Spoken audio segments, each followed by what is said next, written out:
Okay. No, we on time. All right, Always. back for episode 7. Starting to feel like work. Work. It is. Work all day, all week. Every day. But on our last episode, I decided we were going to change it up a little bit, and we're going to do our top 10 favorite singers this week. So before we get into it, please like, share, subscribe, follow, whatever you got to do. Support us. We appreciate it. Check out our Facebook. We're on X, formerly known as Twitter, Instagram, and Timmy, are we on TikTok yet? No, not yet. We're going to be, though. Oh, Blotter's coming to TikTok. Y'all just wait. That should be in the next week or two. We'll be on there by the 1st. Is the plan. That's the plan, yeah. I know the Chinese government's excited. Oh, yeah. All right. Anything y'all boys want to bring up before we get into it? Yeah, I almost choked on that fucking Coke. Before Timmy dies? Choke on a Coke. Hell of a way to go. We got to hurry up and do Timmy's list before he falls out on us. It must be Dio. It must be Dio coming for him. All right. Well, we were talking before we started, and Timmy came up with the idea that we're all just going to go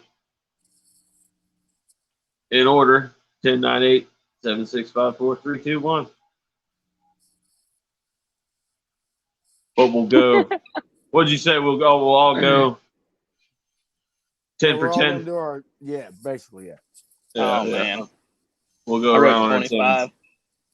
And then we're going to talk about why we excluded myself from the list. Oh yeah, that's right. Yeah. We were going to bring that one up. We had to give everybody else a fair chance. You know. Yeah. I made Jimbo's list. Oh yeah. Yes. All right. Well, I think Timmy. Yeah. Didn't you went first last time? So it's Trey's turn, I believe. Is it? Yeah, number 10, buddy. What you got? Justin Bowen. No, I'm kidding. Shout out to Justin. Shout out to Judd. I hope he's watching this. He might be an honorable mention, you know. That's right. Yeah, he's my number. He's legit is on my number 20. Yeah. Anywho, my number 10 is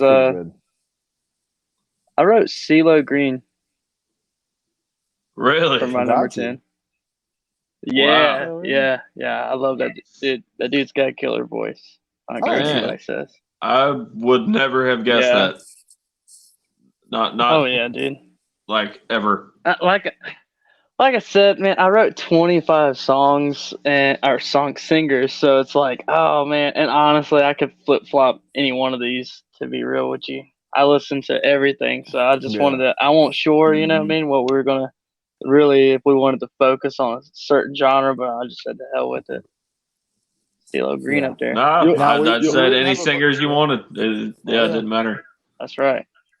And we're doing what I did, and I think what Trey did, and I'm sure it's probably what Jimbo did too. We didn't go for myself anyway. I didn't go for the top 10 I thought were the greatest of all time. I went for the top 10 that I like, my favorite top 10 singers. See, you know what I mean? And that's where I'm at. I kind of did go for an overall. I'm not gonna lie, I kind of did. See, I was talking to Timmy earlier, and I was like, damn. Yeah. I mean, but like I said, I got so many other names on here. Well, it's like we were saying, we all had like 30 names on there. So yeah, I had 25. So it's like, I was basically whittling away the ones that I just personally didn't just think they were awesome. Right. Yeah. Like they could be the most technical singer or whatever, has the highest range or lowest range. Yeah. See, man. Then I threw that out and I was like, nah, which ones do I like? Exactly. Yeah. See, because I ain't gonna lie, there was some that I listened to more than some of these singers on my top 10 that I wrote their name down later because I was like, oh shit, hell, I listen to them more and I love their shit. You know what I mean? Yeah. Roll. Jimbo, All right. what you got for number 10? That's my 10. Oh, okay. So Trey had CeeLo Green. Yeah. I'm going to bring this one up as my number 10 because we just cannot help but bring up Van Halen. Every episode, they make an appearance. Gary It's Sammy Sharon? Hagar. No, it's not Gary Sharon. I was about to say it. You mean Justin Like, Bowen? I was gonna say Justin made your list. Yeah. Yeah, that's right. That's right. No, it is Sammy Hagar. Yeah. Number 10. Just, I got you. yeah, songs like Can't Drive 55. Yeah. Like right now, Good Enough when he was with Van Halen. Yeah, dude, I love his voice. Yeah, he's just got a really good voice, man. Yeah, he gets you like pumped. You know what I mean? Yeah, it's like soulful, kind of powerful. Yeah, I don't know. It's like it's almost like if heavy metal had some soul a little bit. You know what I'm saying? I don't know. Yeah. Because it's not like the heaviest voice, but he has such a like you said, it just gets you pumped. Very powerful. Yes, very powerful. He's actually my number 11. Oh, I got you. Not gonna lie. So he was your second 10. Yeah. That's what I was saying. I wrote him down after like today, pretty much like, oh man, I could have overlooked Sammy. Yeah, I love Sammy. Yeah, so that's my number 10. Timmy, what you got, bud? Man, what I liked about doing this list was I just, I wasn't really focusing on one band. I was listening to all kinds of shit like I normally do, and just it from about number 7 up, I kind of had an idea how of the people I wanted to use and how I was going to write the list, but it was like 8, 9, and 10 that I really kind of struggled with, and so I went with the guy that I actually find myself listening to the most out of those 3 that were. There was 3 that was in a battle. It started off as I was actually going to put Rod Stewart, but it didn't. So he actually wanted to be one of my honorable mentions. That's a good one. And then it was almost Steven Tyler. He's my number 11, to be honest. Yeah, he was on my list too. I was about to say, I was about to say, I started to write him down. My number 10 wound up being Tom Kiefer from Cinderella. How did I know? That wound up being knowing you, I should have known that, but I didn't expect it still. Yeah. Because that dude fucking kicks ass, man. Yeah, he's pretty badass. And he's a badass songwriter and shit too, So does that mean the guy from Britney Fox is on there too? No, he is not. No. Yeah, right. I know how much you love Britney Fox. Yeah, I do fucking love Britney Fox, but no. I was waiting for him to put Paul Stanley. If we ever do an episode on 80s hair metal, it's gonna fucking get ready for that. Then we can talk some Britney. Oh man. Let us know in the comments if you want an 80s hair metal episode. Oh, dude. That sounds pretty fun. I can dig it.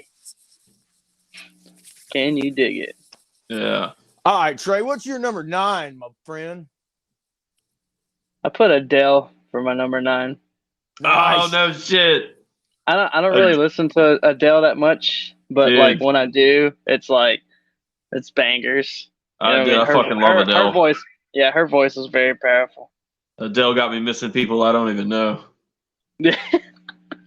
Swear to God. Exactly. Straight up, bro. Exactly. Get drunk crying.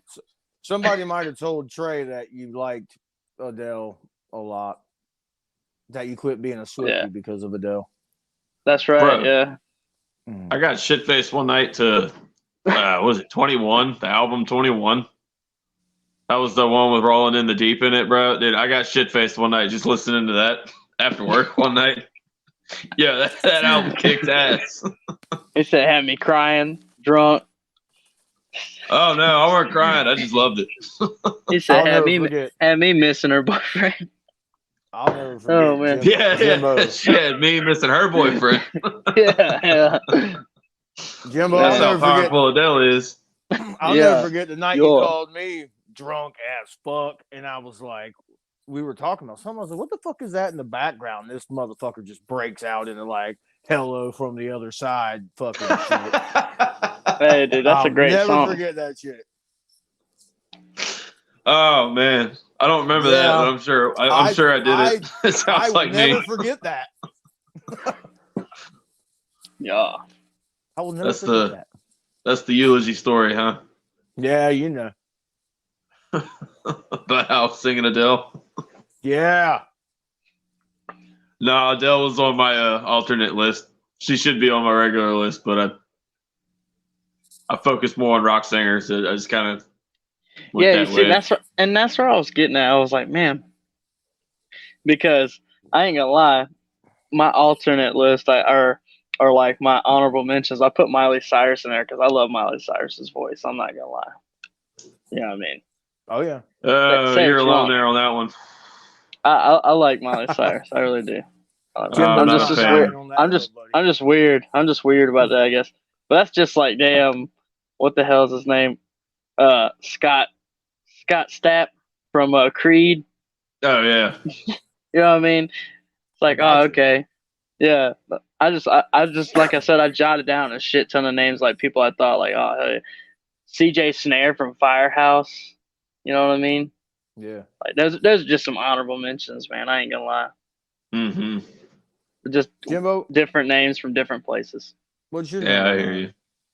All right, my number 9, I have Chester Bennington. Oh, I got you. Linkin Park. From Linkin Park. Yeah. And for a short period, Stone Temple Pilots. Yeah. Which I am actually a fan of that album. Or EP he did with them. Yeah. And no one ever talks about it. There was a bunch of people pissed off about it when it came out. But shit, there's some good songs on there, man. But dude, that was like he was like the voice of a generation almost to me. That's what I think of him. Like when Linkin Park came out with like Hybrid Theory and shit. Bro, they like made their own genre. Yeah, like new metal. You know what I mean? Fuck yeah. And not only that, they kind of kept going. They went on and did like different shit, and like people really got mad about that. Like I liked all their shit. Like vocally he's pretty impressive. Like Giving Up, that song when he holds that note real long at the end. Yeah. You know what I'm talking about? That's killer song. Dude, you can't help but sing along to In the End too.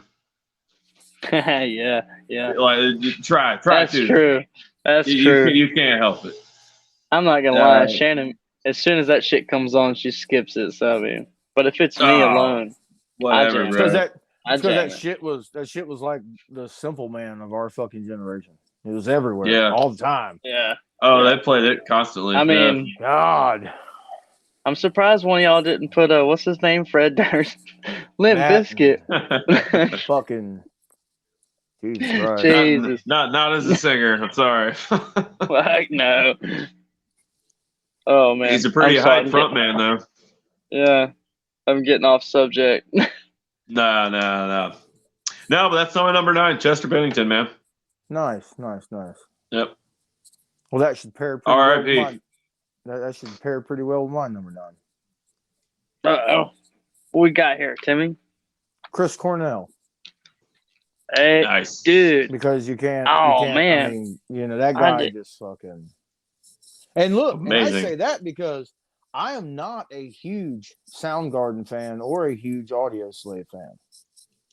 You know what I mean? But that guy just had a fucking voice, dude. I'm not saying I'm not a Soundgarden fan or an Audio very powerful. Fan. Honestly, I'm just saying I wasn't like a fucking. Not a grunge guy. You know what I mean? Yeah, I'm not a super fan of either one of them either, but I will say I'm surprised I didn't put him on my list because I love him as a singer. Like he has a great voice, dude. He's an amazing singer. Yeah, that's what's was up. An amazing singer. R.I.P. Another R.I.P. Bro. Yeah. What's crazy is I believe he and Chester Bennington died within like 4 months of each other. Something like that, yeah. Yeah, I was about to say it was really close. Yeah, I was about to say, weren't they really close or something? Yeah, I know they were I mean, it friends. was- I don't Was it know how them two close that they were very were. close? Because you know.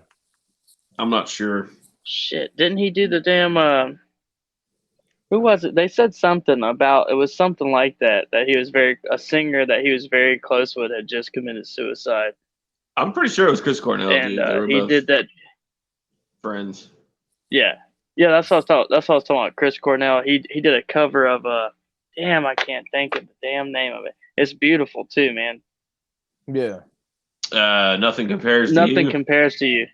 Yeah. Sammy Yeah, dude, O'Connor. that cover he did, Yeah. dude, that shit was killer. Oh, dude, some of those videos of him by himself, like playing acoustic guitar, Yeah. just singing, dude, great stuff. Hell yeah. No, but yeah. Anything to Trey? add, Timmy? Nah, bro. I want to hear Trey's Huh? number Okay. 8. All right, number 8. I think I'm losing you guys, or am I getting lost? I don't know. We can hear you. Yeah, I can hear you. Oh no, sorry, y'all were just. I was just hearing y'all like skip through on my end. I'm sorry. Technical difficulties on my end, I reckon. Probably. But number 8. Number Yeah. 8. Number 8. Sorry, both of y'all. I don't know why when y'all just started talking there, Jimbo, it was just like skipping out. Anywho, I hear y'all good now. Hopefully y'all can hear me. Yeah, we can Rob hear you. Halford. Oh yeah, Nice. nice. Yeah.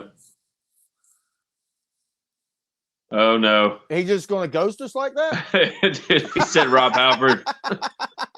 He said Rob Halford and Mike dropped this. Man. Rob Halford, enough said. Yeah, we can't get a second word in now. Yeah. His from 8 up to 1 just says Rob Halford. It's like every Judas Priest album. Yeah. In each different band, Halford and what was the other one? Fight. Yeah. 2. Oh man, I should have brought this up on the Black Sabbath episode last week. I was about to say last year. You know, the night Dio quit Black Sabbath, it was because they Rob wanted to Halford get to sing open. with them? Yeah. He Yeah. quit Black Sabbath because he didn't want to open for Ozzy because they were supposed to open for Ozzy that night, I got and you. I guess they were like fighting a lot within the band, and then he quit, and Rob Halford fucking was the singer for Black Sabbath for a night. No, yeah. Oh, Trey's back. Hey, You hear us? can y'all hear me? Yeah. Yeah. Yeah, I can hear y'all. I'm sorry. Did y'all catch my number 8? Yeah, we were just talking about Yeah, bunch of you were. Rob Yeah, Halford we were stuff. just fucking with you about Okay. it. Okay. He's like, all you said was my number So 8, I Rob totally- Halford, and then just cut out. We were like, Dude, damn. that's exactly what happened. I told y'all. Yeah. I was thinking that too. I'm like, dude, they're gonna be like, what? Yeah. Yeah, And Trey straight. We were like, oh, man, dude, you straight. I mean- Mike dropped us. Timmy I mean, said like, Rob Halford what else was can I your say? number 8 to 1. Yeah. Just every Judas Priest album from there up, just Rob Halford Yeah. was king. Yeah. I'm You sorry, good, bro? I didn't catch any of that. You're fine. No. Jimbo, Both what's of your y'all are number like 8? frozen on my shit. You can't hear us at I all, don't Trey? know what's going on with my stuff. No, I can Timmy. hear y'all. It just like your face is still both of y'all's faces is still frozen on my phone. I don't know what's going on. It must be my connection or something. I think it's your connection. Timmy, is everything good on your end? Yeah. He's working on my end. Yeah, I see Timmy fine. I think it's just you, bro. I can see Trey too. I mean, I see Yeah, his we can ceiling see fan you. running and shit. Mm-hmm. Can you hear us, Trey?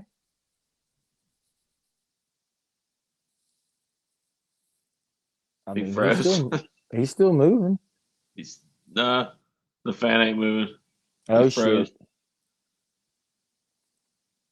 Technical difficulties. Yeah, that's all right. I'll edit this out a little bit later. Yeah. Hey, there he is. Trey. Okay.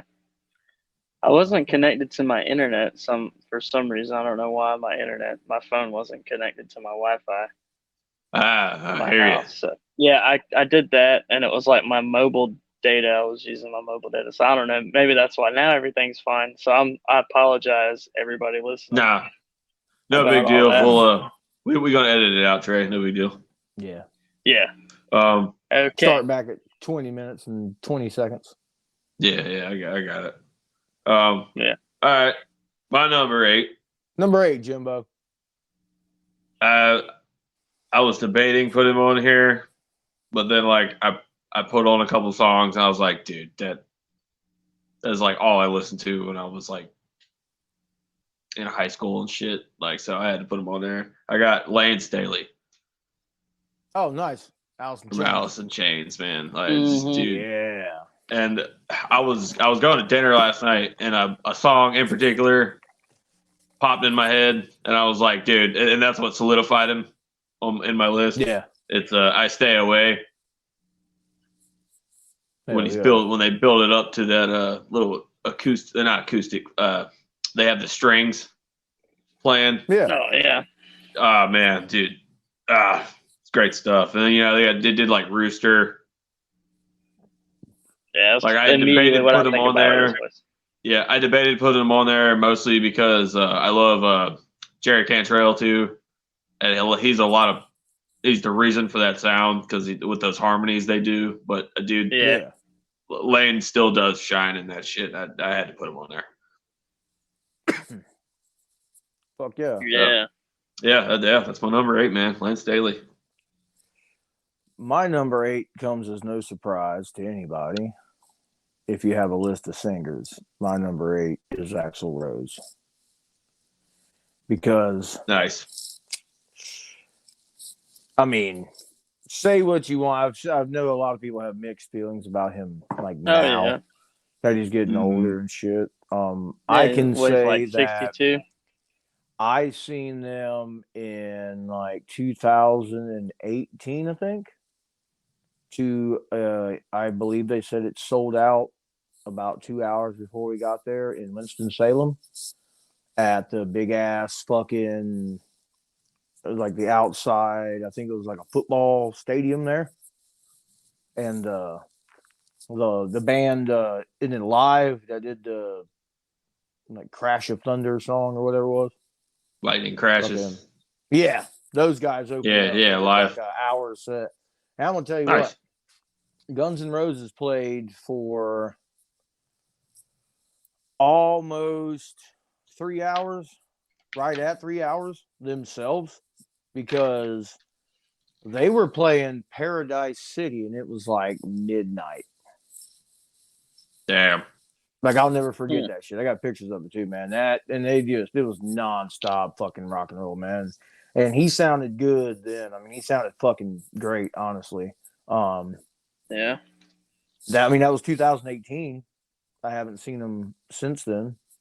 Mm-hmm. So I have seen some videos. Some of it don't sound. From what I've seen, it hasn't sounded terrible, but some of them didn't sound as good as he sounded when I saw him. I'll say that. Right.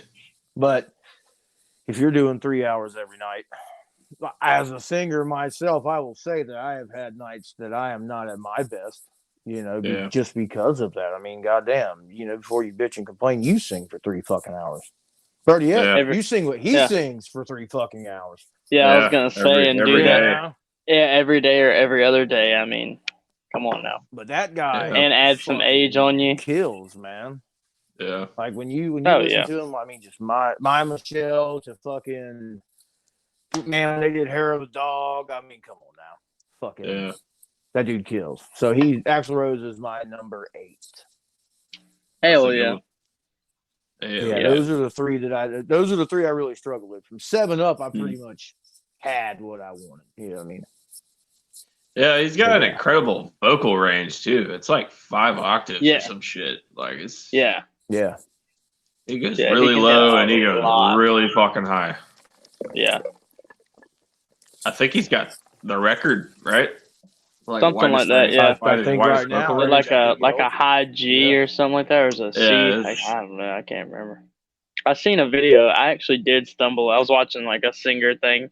Oh, this was like I want to say this was years ago, probably. And I stumbled across like a YouTube short that was talking about how he's hit like the highest male vocal range, or something like that, or the most octaves in no, a I song. think he's It hit was something. highest period. Like he was higher than That fucking Whitney Houston. like and he shit. beat out Mariah Yeah. Carey. And then, Or no, Mariah Carey. Yeah, it's Mariah Carey. yeah. Yeah. Lower than Barry Manilow and higher than Mariah Carey. Yeah. That was the list I That's what's up. read. Yeah. Good old W. Axl Rose. Yeah, man. Well, Trey. Well, Now we're here Trey. at number 7, buddy. Yes, sir. Don't give us a mic drop this time. No. Hopefully my signal will stay good, fellas. And this next guy is. Oh, we already know it's Rob Halford. No. That was 8. That was 8. Is that my number 8? Rob Halford was short. Am I supposed to say my number 8 again because I cut out last time? Yeah, okay. No, My number 8. Long. Yeah. Rob Halford for the rest of my list. Yeah, that's what it was. Rob Halford cut out. I apologize about all that, man. But no, my number 7, man. This guy, he's he's from Croatia. Yeah, he's an incredible singer. It goes by Michael Matacevic. He sings in Steelheart. Yeah, he sings for Steelheart. Okay. Fucking kills, when they did the vocals for the movie, basically, I mean, come on now, Steelheart is his band. Yeah. The movie Rockstar, if y'all have seen that with that's good old movie. Marky Mark, the vocals. Yeah, come on now. I know you know that song. I know the movie. I know what you're talking about. I didn't know that was his name. Yeah, he does the vocals for that. Yeah. You know that's We All Die Young. I was gonna say, yeah, We All Die Young and all that. That's one of their. I believe that's a Steelheart song. I believe it's one of their songs. It is. Yeah, he kicks ass, dude. Yeah, dude, that dude. Anyone out there listening that don't know Steelheart, go out there and listen to his name. If you look it up, yeah, We All Die Young, or She's Gone by Steelheart. Or better yet, just look for the Rockstar soundtrack. Yeah, everybody. He doesn't. I don't think he does every song in the Rockstar soundtrack, but pretty much he does. Like I want to say he might do all of them. 6 or so songs, I think. Yeah, they're all them. Yeah. But dude, I mean, most people would say "I'll Never Let You Go," but me personally, my favorite song with Steelheart with him singing is you can look at the music video or just look at it live, dude. Watch it live. I'll actually, after this video, I'll post a video of him singing live. And I mean, he hits his notes dead on.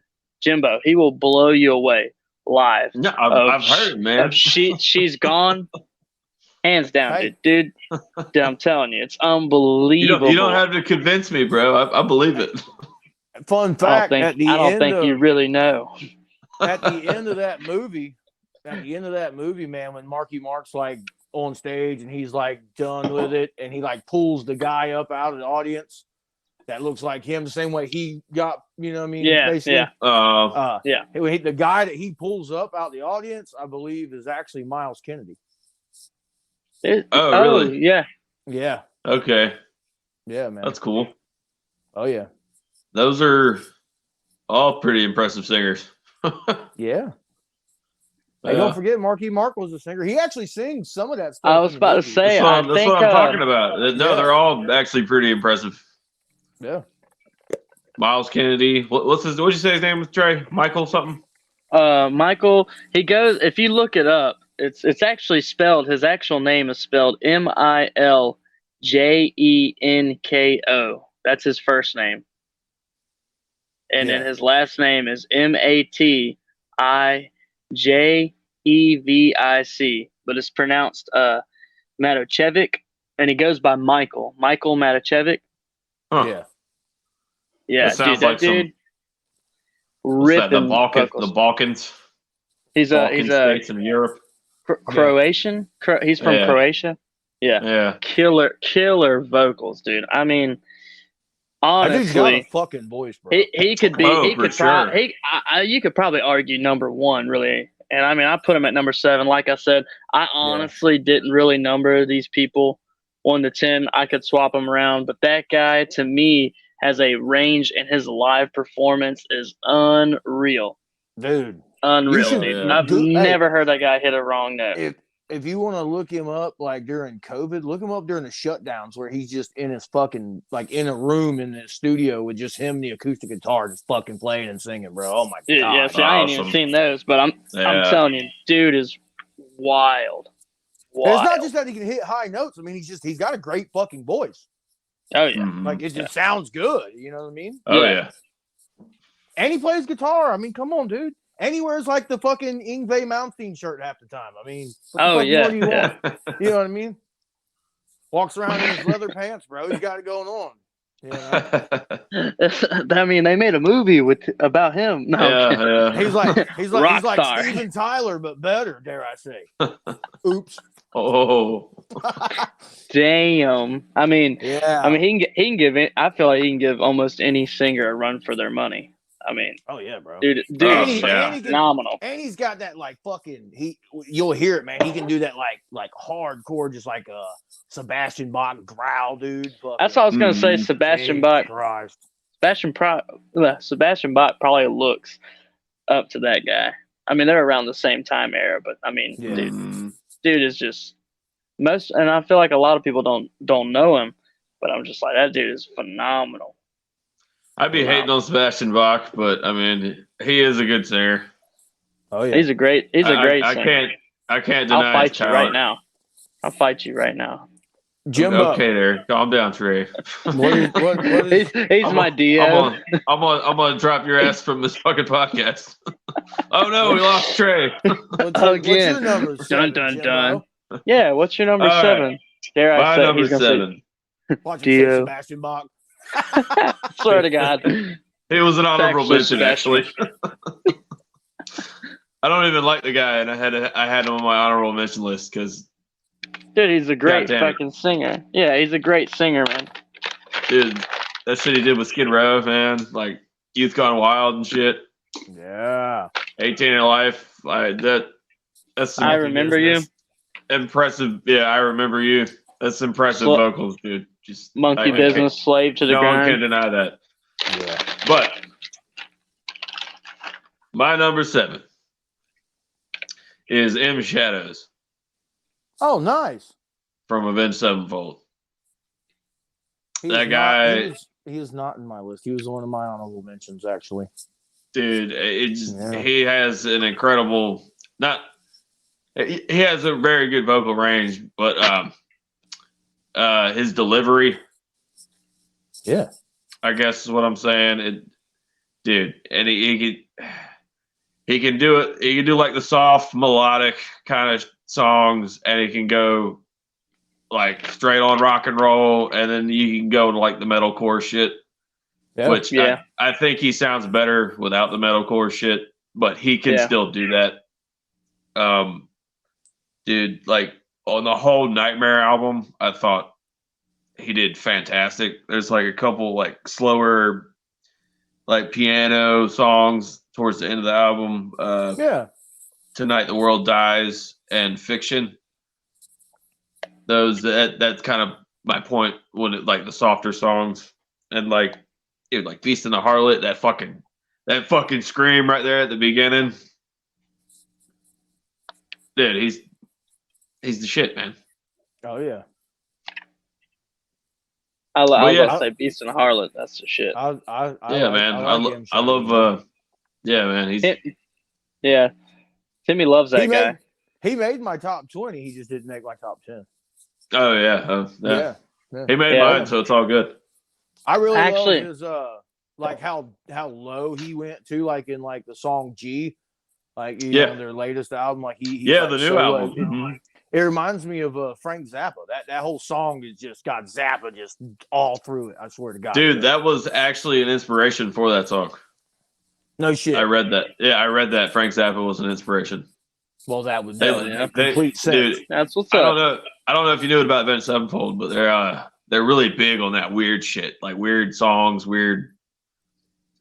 I'm not saying Frank Zappa's weird, but he's fucking weird. Frank Zappa's the man, bro. Yeah, he's awesome. I love Frank Zappa. He's the I'm just man saying. without a genre. Yeah, he's fucking weird. Yeah. They The like man they without like a genre. they like Frank Zappa and like Mr. Bungle and shit. Y'all ever listen to Mr. Bungle? For anybody out there listening, just go listen to Apostrophe, and you'll thank me later. Timmy has to drop in some Frank Zappa shit. Just go to it. Every episode. He'll have you listening to Apostrophe at the fucking bar, I swear. whether you want to or not. I mean, I play other stuff, you know. Like That's I play right, Muffin Man. because he put it on the and shit like that. jukebox. Fucking hell, well, dude, I'll go in there. I'll play Oh, the whole no. fucking album. Oh, dude, the Muffin Man, the live show, and Yes. was like 77 or whatever. Oh, Dude, yeah. that shit is awesome. And I actually listened to what is it, Titties and Beer. Titties and beer, yeah. Yeah, I listened to that the other day. That was it, dude. That was funny. Bro, if you watch it Oh. live, when he starts talking to the devil, it's the drummer. Yeah, Terry he puts the Bojo. mask Puts on. the mask on and shit. Yeah. I'm gonna have to Man. look this up. I actually Dude. haven't watched this, so I'm like blown Oh away. man, you gotta see that, Trey. I'll look up Michael. What's his name? Yeah. And you gotta look up some Zappa. Matochevic. Matochevic. Matochevic. Matochevic. Yeah. All right. Is it my turn? I'll write it It down. is. and send It's it to you. Timmy's turn. Okay. Yep. Number 7. Frank What you got, Timmy? Zappa. Frank Zappa. No, it's actually not Frank Zappa. Dweezil Zappa. Number 7 for me Dweezil. is Robin Zander from Cheap Oh Trick. man, I didn't even have him on my list. Shit. He You should definitely be there. I'm a piece of shit. Yep. That So guy- you said it. That's Like that A guy. man is of a one- thousand voices. That guy That's is how one I of my felt about favorite Chris singers Cornell. of all time. Mhm. Like he really is. That's why he's on this list. For sure. And from 7 Up, these are probably my. Oh, I don't know if I would say they're my top 7 favorite of all time, but they would just in this order. But they would definitely be on my top 10 singers of all time list, probably. For sure. Yeah. But Robin Sanders, man, that guy, and a little backstory: me, Trey, and Jimbo have actually talked about this several times with Robin Sanders.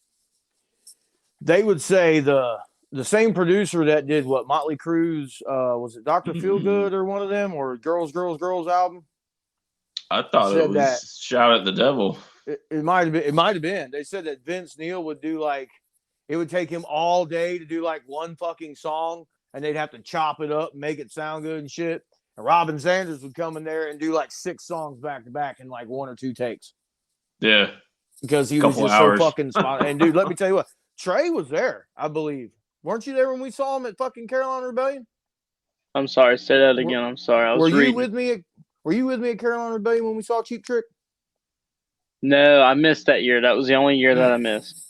I damn dude, I've Yeah. seen Cheap Trick like 3 fucking times. And let me tell you what, those Yeah. fucking guys put on a show. Like, Yeah. and they sound so. I and wish dude, I would have been Robin there Sanders so I could sounds- see. Oh my god, bro, that dude. Yeah, just I sounds so fucking wanted to see amazing all live. those guitars. Like, he I like really does sound the 5 amazing neck live. guitar. Yeah, Like, shit he like that, fucking- man. All them He sounds Explorers, just like he dude. does live. Like he sounds like if you listen to live at Budokan, the fucking listen to the records and shit. That's exactly how that Mhm. motherfucker sounds, dude. That's Like, awesome. That fucking guy is amazing, and it's again, Yeah. it's not about range. It's not. It's just he sounds. Dude, diversity. Yeah, and he's What? consistent. Yeah. Like this guy, every video I've ever seen, every fucking show I've ever seen him at. I mean, he's never been off. He's never been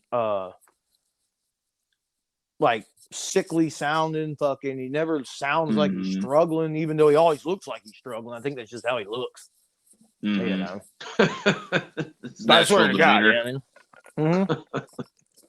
Like he come out Sorry, there I'm in fucking that Editing all-white my list suit, right bro. now. He come out there in an all white list and was like, or in a white suit with a fucking hat and a goddamn shed. Looked like he was getting ready to go fly a fucking airplane and just started singing "Hello there, ladies and gentlemen." And like the whole band kicks in, you know, are you ready to rock? Fucking lights come on and shit. Are you ready or not? Oh yeah, bro. Yeah, dude, that's awesome. Dude, that dude fucking kills. That's all I'm saying.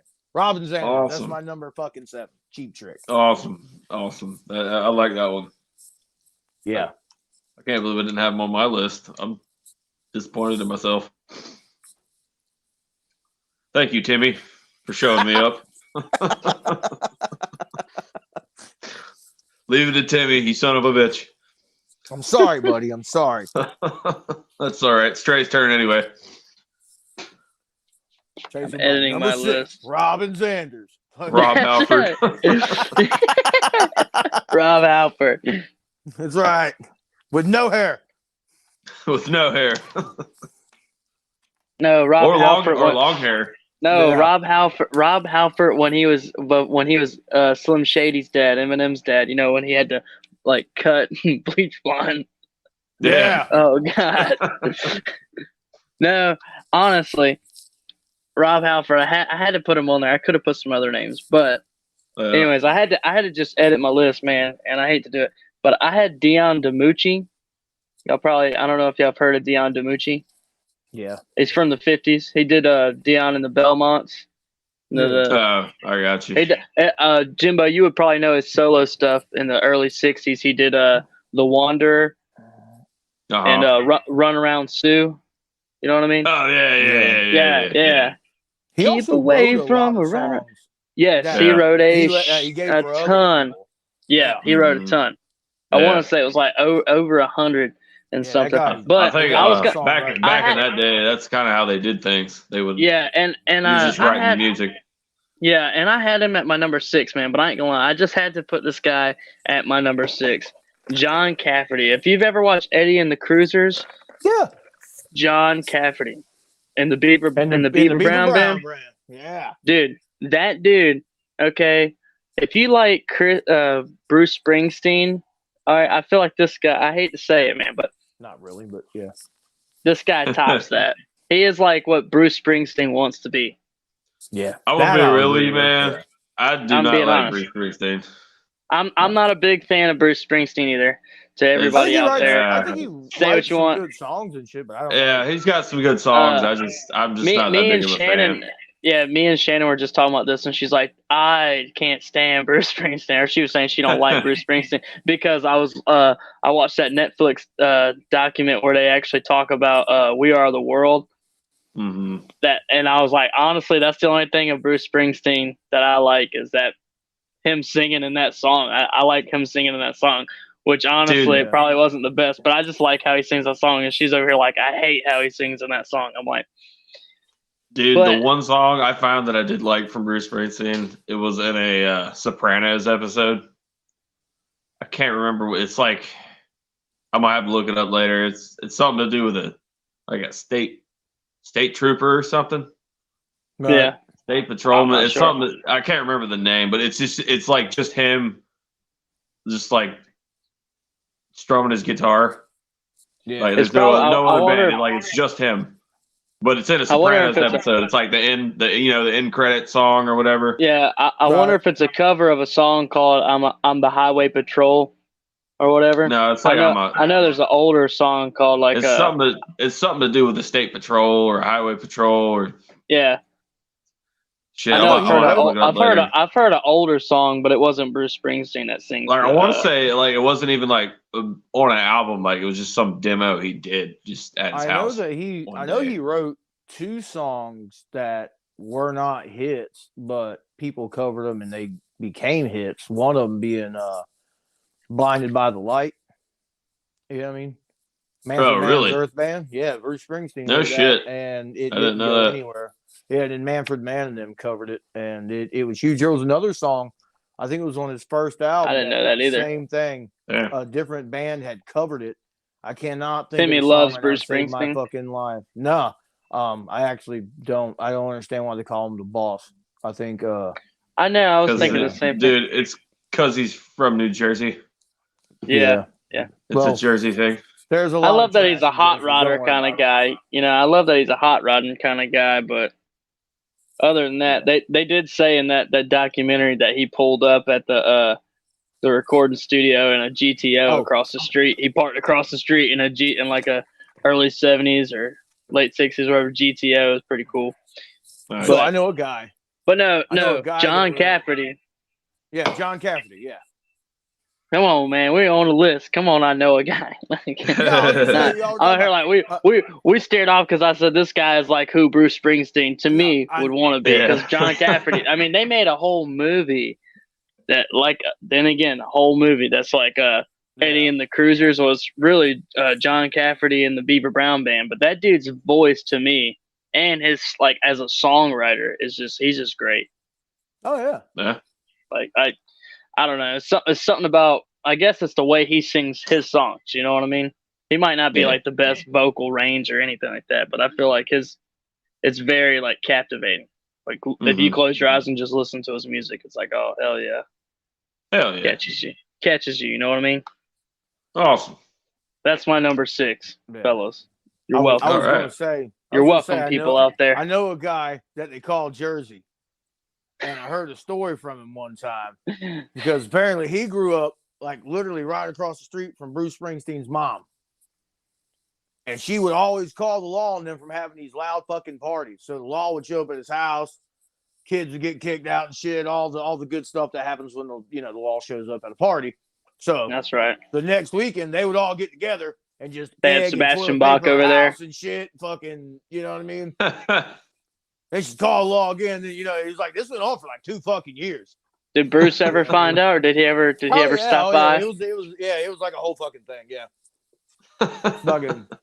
Would he come to the house and quit egging my mom's house? If we're ever out and about when y'all I'm telling you right if we're ever out and about and I run into that guy, I'll get him to tell y'all the fucking story. Yeah. It was pretty fucking wild. We'll put him on the podcast. You know what I mean? All right. Yeah. Anyway, Jimbo, write that in your notes. I'm writing it down. What's your number 6? All right, my number 6 is y'all might not ever know his name, but I know you've heard me talk about the band. Bruce Dickerson.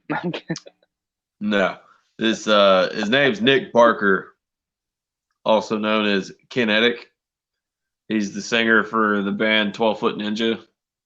Ah, yes. Okay, they're band, yeah.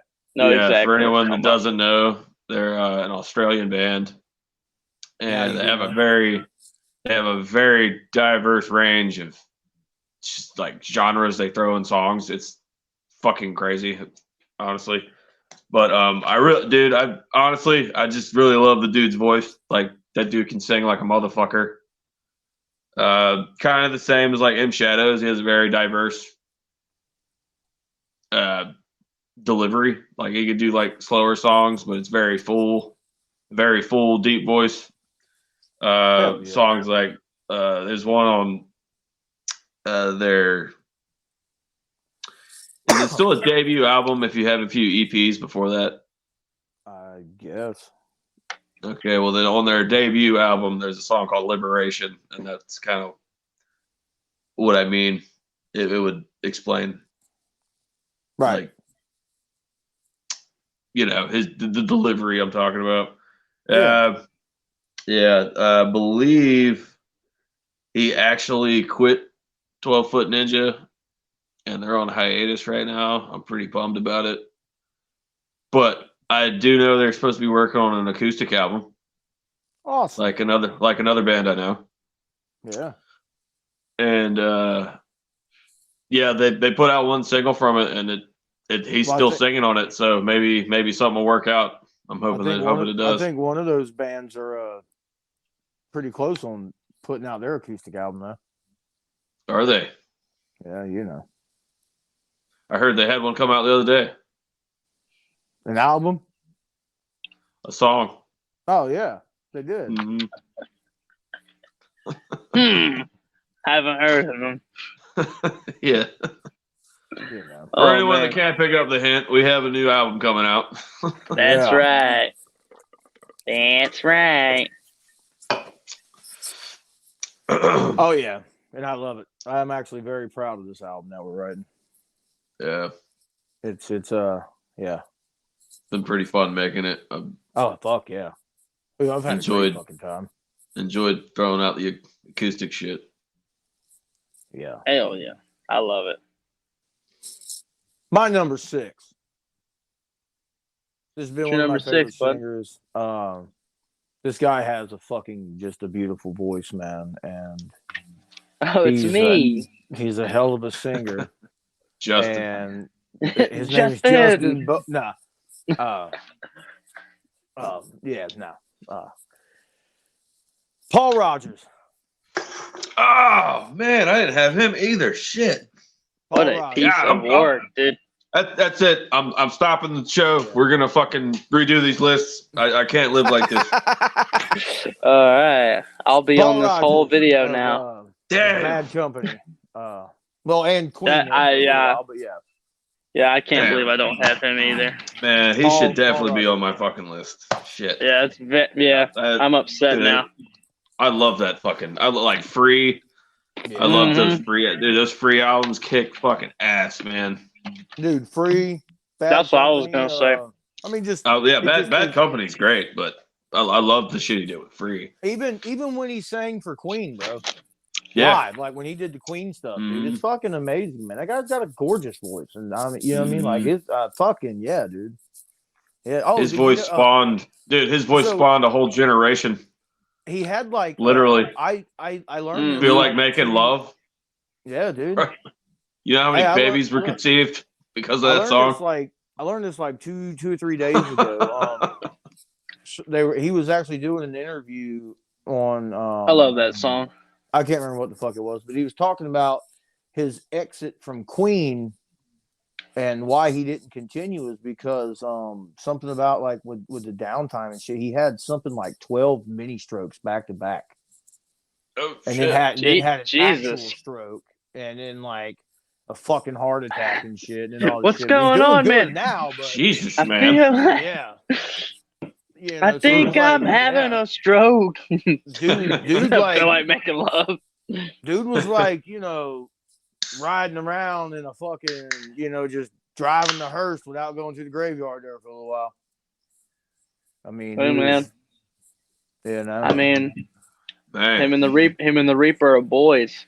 but besides He's all bad that, Bam off. company. Paul Yeah, Rogers, yeah. bro. He knows Keith Richards. He got a good word.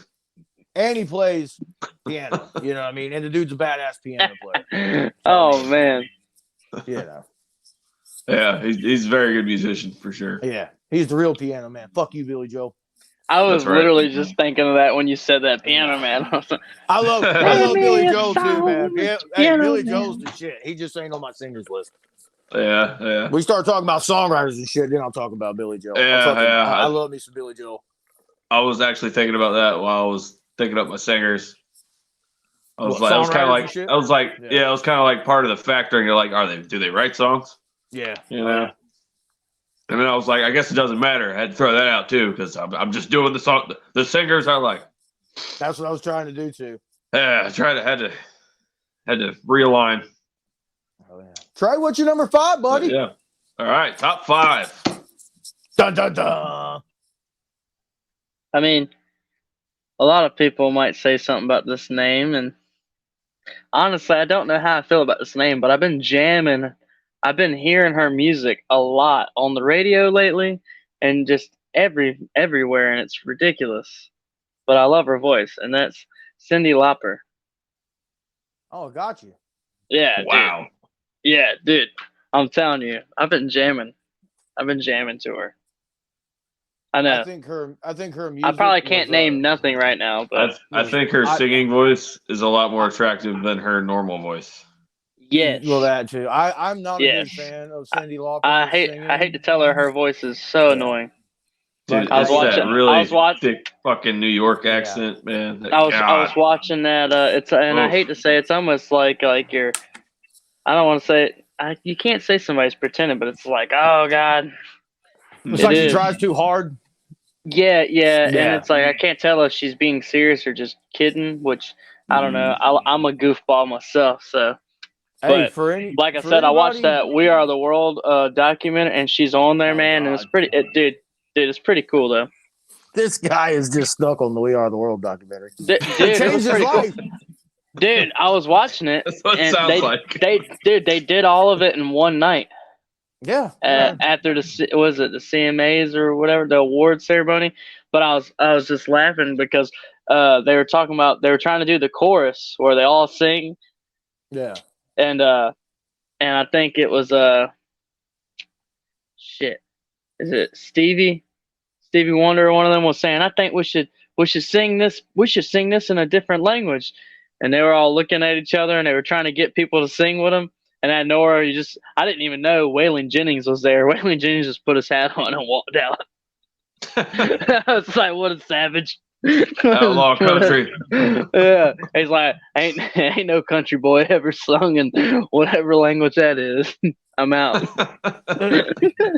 He just walked. They got it on camera. He just puts his hat on and walks right out. I'm like, jeez, what a savage. Fuck yeah. I know. By then it was like 1:30 in the morning. I was like, dude, he tired too. Like, yeah, the hell with this shit. I know y'all. They'll be all right without me. I know y'all hear us talk about this guy named Justin Bowen a lot, but if you're around the Carteret County area in North Carolina here, my stomping grounds, you know what I mean? You can catch him at open mic nights. He does a mean version of Girls Just Want to Have Fun. Yes. The Cyndi Lauper song. What? Oh my God. Yeah, bro. Old I gotta flip see flop. that. Yeah. Old flippy flop. I know he loves karaoke, but I ain't never heard him sing that. What's that singer bro. we were talking about of Van Halen? That's like his hero, dude. Gary Sharon? Yeah. Dude, he's a big fan of Gary Sharon. Yeah. Yeah. That fucking guy. Jimbo? We love you, Justin. We love you. Van Halen What's 3 your is number favorite 5? Van Halen album. Yeah. Worships it at night time. Yeah. Had the poster on his wall. Anyway, Justin, we'll have to get you to do the Girls Just Want to Have Fun for everybody one time, buddy. Hell yeah. I'm about it. We'll make a video and post it on our page. Yeah. Might even edit into this. Great.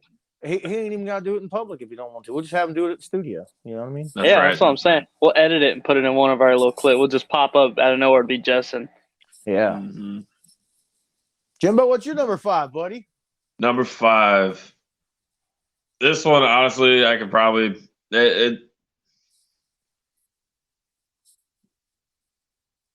he could possibly be in my top 3.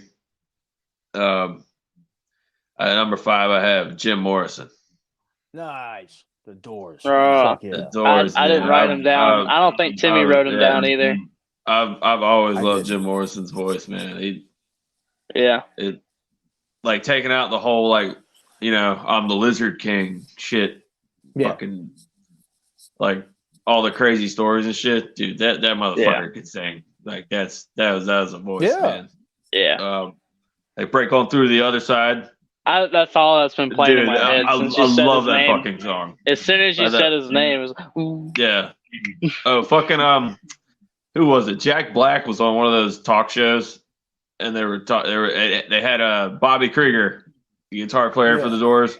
He was on there with him that night, and they actually did like Love Me Two Times, and what's the other one? Damn it. No, it wasn't that one. Shit. I don't know. I didn't hear you say anything. I can't remember. Was it a short one or a long song? It was a shorter one. Okay, so it wasn't like Light My Fire or fucking... No, it was Love Me Two Times and like one more. But he was explaining... No. We can look it up after this. Yeah. He was explaining why he loved the Doors. And he was like, oh, yeah, Jim Morrison, man. He had the best scream. Yeah. And I thought about that. I was like, dude, he really did. Like, he had that fucking... Yeah. The controlled scream, you know what I mean? Like Reach he's out not and just grab fucking you. yelling. Yeah, it just gets you. There was also like LA Woman. He had very like I think about it like this. He's like smooth, like good elevator music. Does that make sense? I got you. Like it's supposed to be relaxing, but you hate it because you're stuck in an elevator. But if elevator music was good, it's smooth. Like if elevator music did drugs. Yeah. If elevator music did a shitload of acid and drank all day, that's what it would sound like. And became the Lizard Man. And became the Lizard Man. The Lizard King. Lizard King. Yeah, the Lizard King. Shannon likes Jim Morrison. Plus, Manzarek, dude, playing the fucking keyboard and the bass. Oh, dude, from the keyboard. He's so good. Yeah. Which I was actually going to bring this song up. It's called "Not to Touch the Earth." That's the one at the end. He says, "I am the Lizard King. I can do anything." Is that on like "Waiting for the Sun" or whatever that is? I think it's on. What's the one that had like the street performers? People Are Strange. Isn't that it? Yeah. And the name of it. I think it's on that one. But that was actually the only song. Yeah. Oh, yeah. Great song. But that song, or that song, "Not to Touch the Earth," that's like the only song that like actually scared me when I was like a kid. Like that shit, like Black Sabbath. Yeah, that was fine. But the Doors, man, that shit scared the fuck out of me. Like I used to like, I had like the best of the Doors. Yeah. You know, the one with it's like red and white.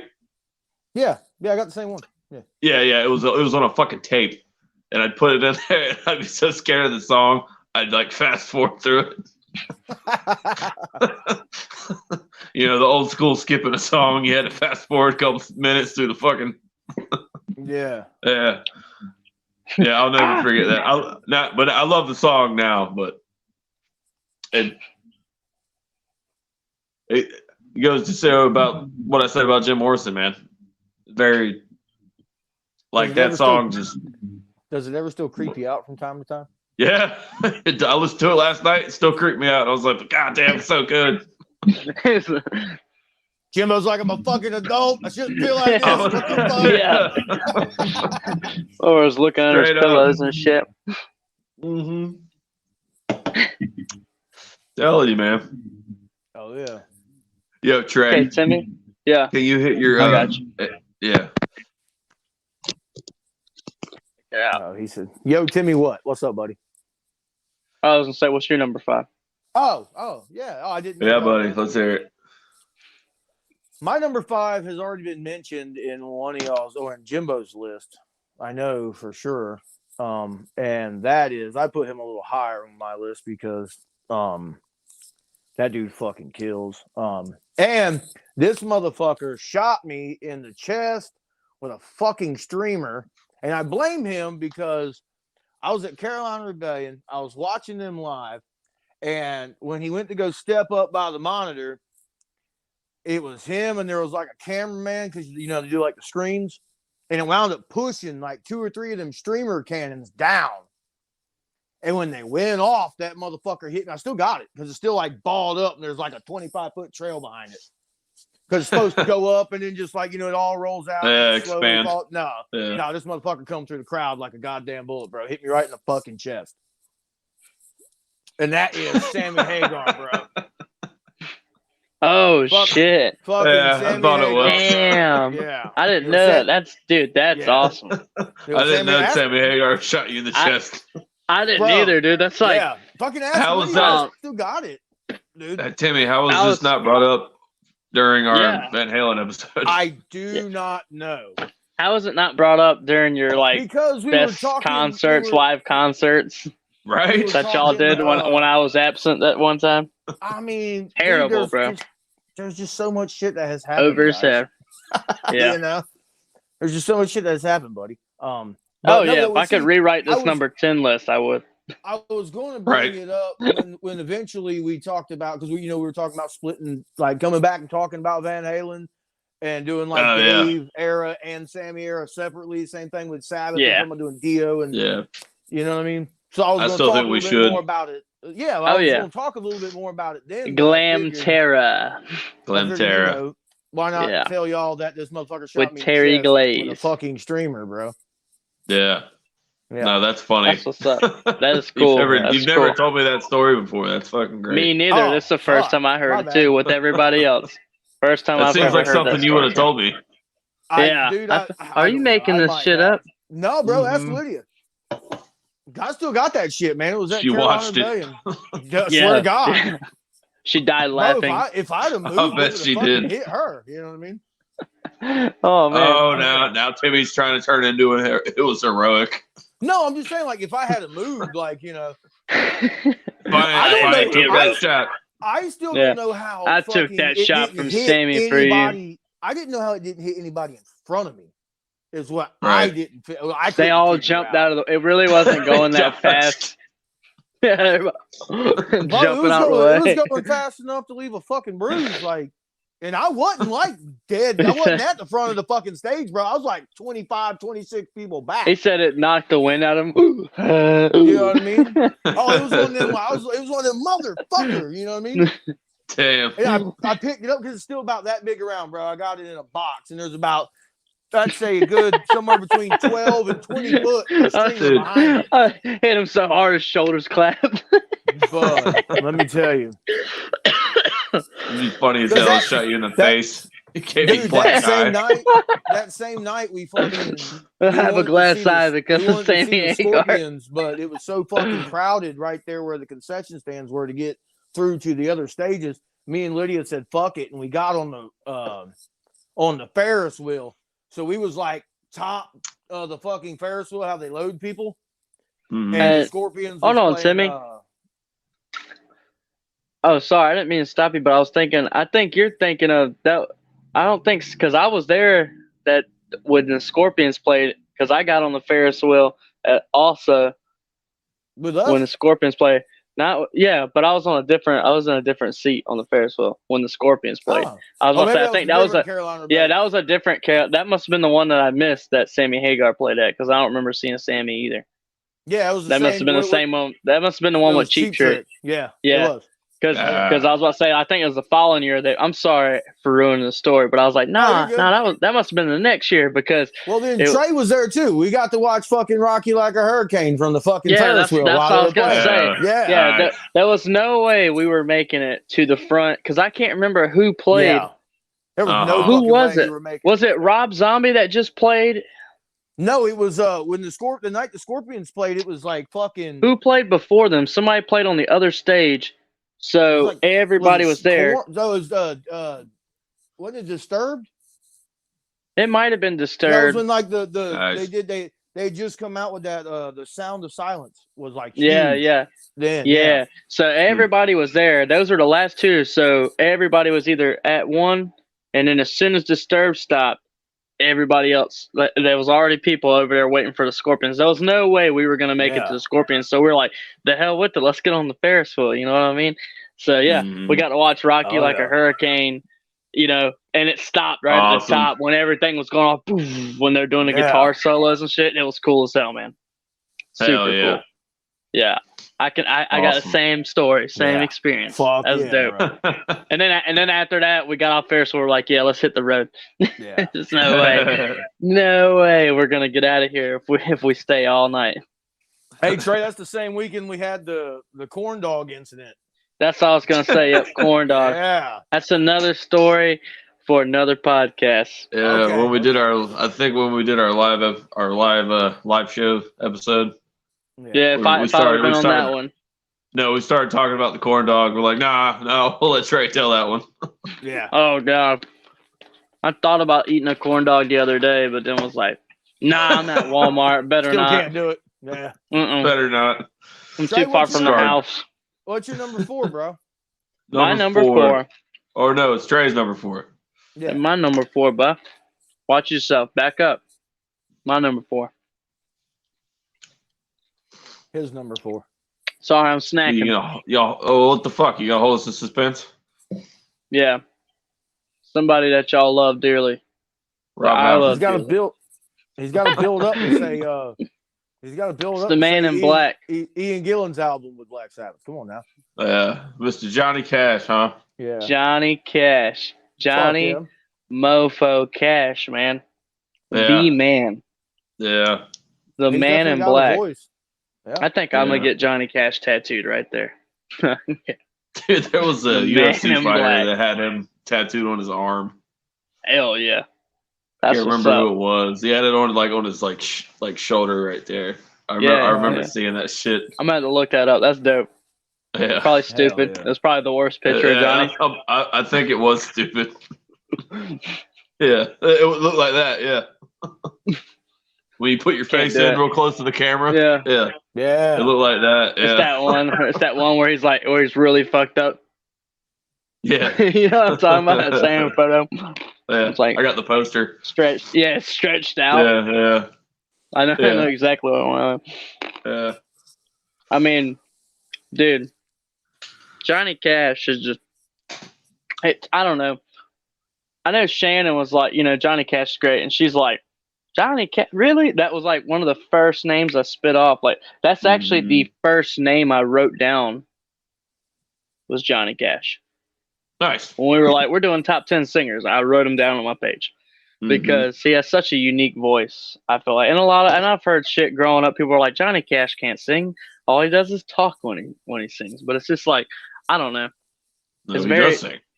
yeah, exactly. It's very, it's almost like haunting. Then you tell them, all right, well, you go do what he just did. Yeah, exactly. Yeah. And they can't do it. Yeah, Exactly. so. He has like that perfect hollow. Like, I'm telling you. I love Johnny Cash, dude, man. that baritone voice, man, shit. Like I said, very haunting. To me, it's comforting. I love Johnny Cash, man. Should never be afraid to tell somebody to go fuck themselves, people. Oh yeah, yeah. Are you getting bullied? Do you need me to come to your school and get arrested? Because I will. I'll do it. $29.99 a month. That's right.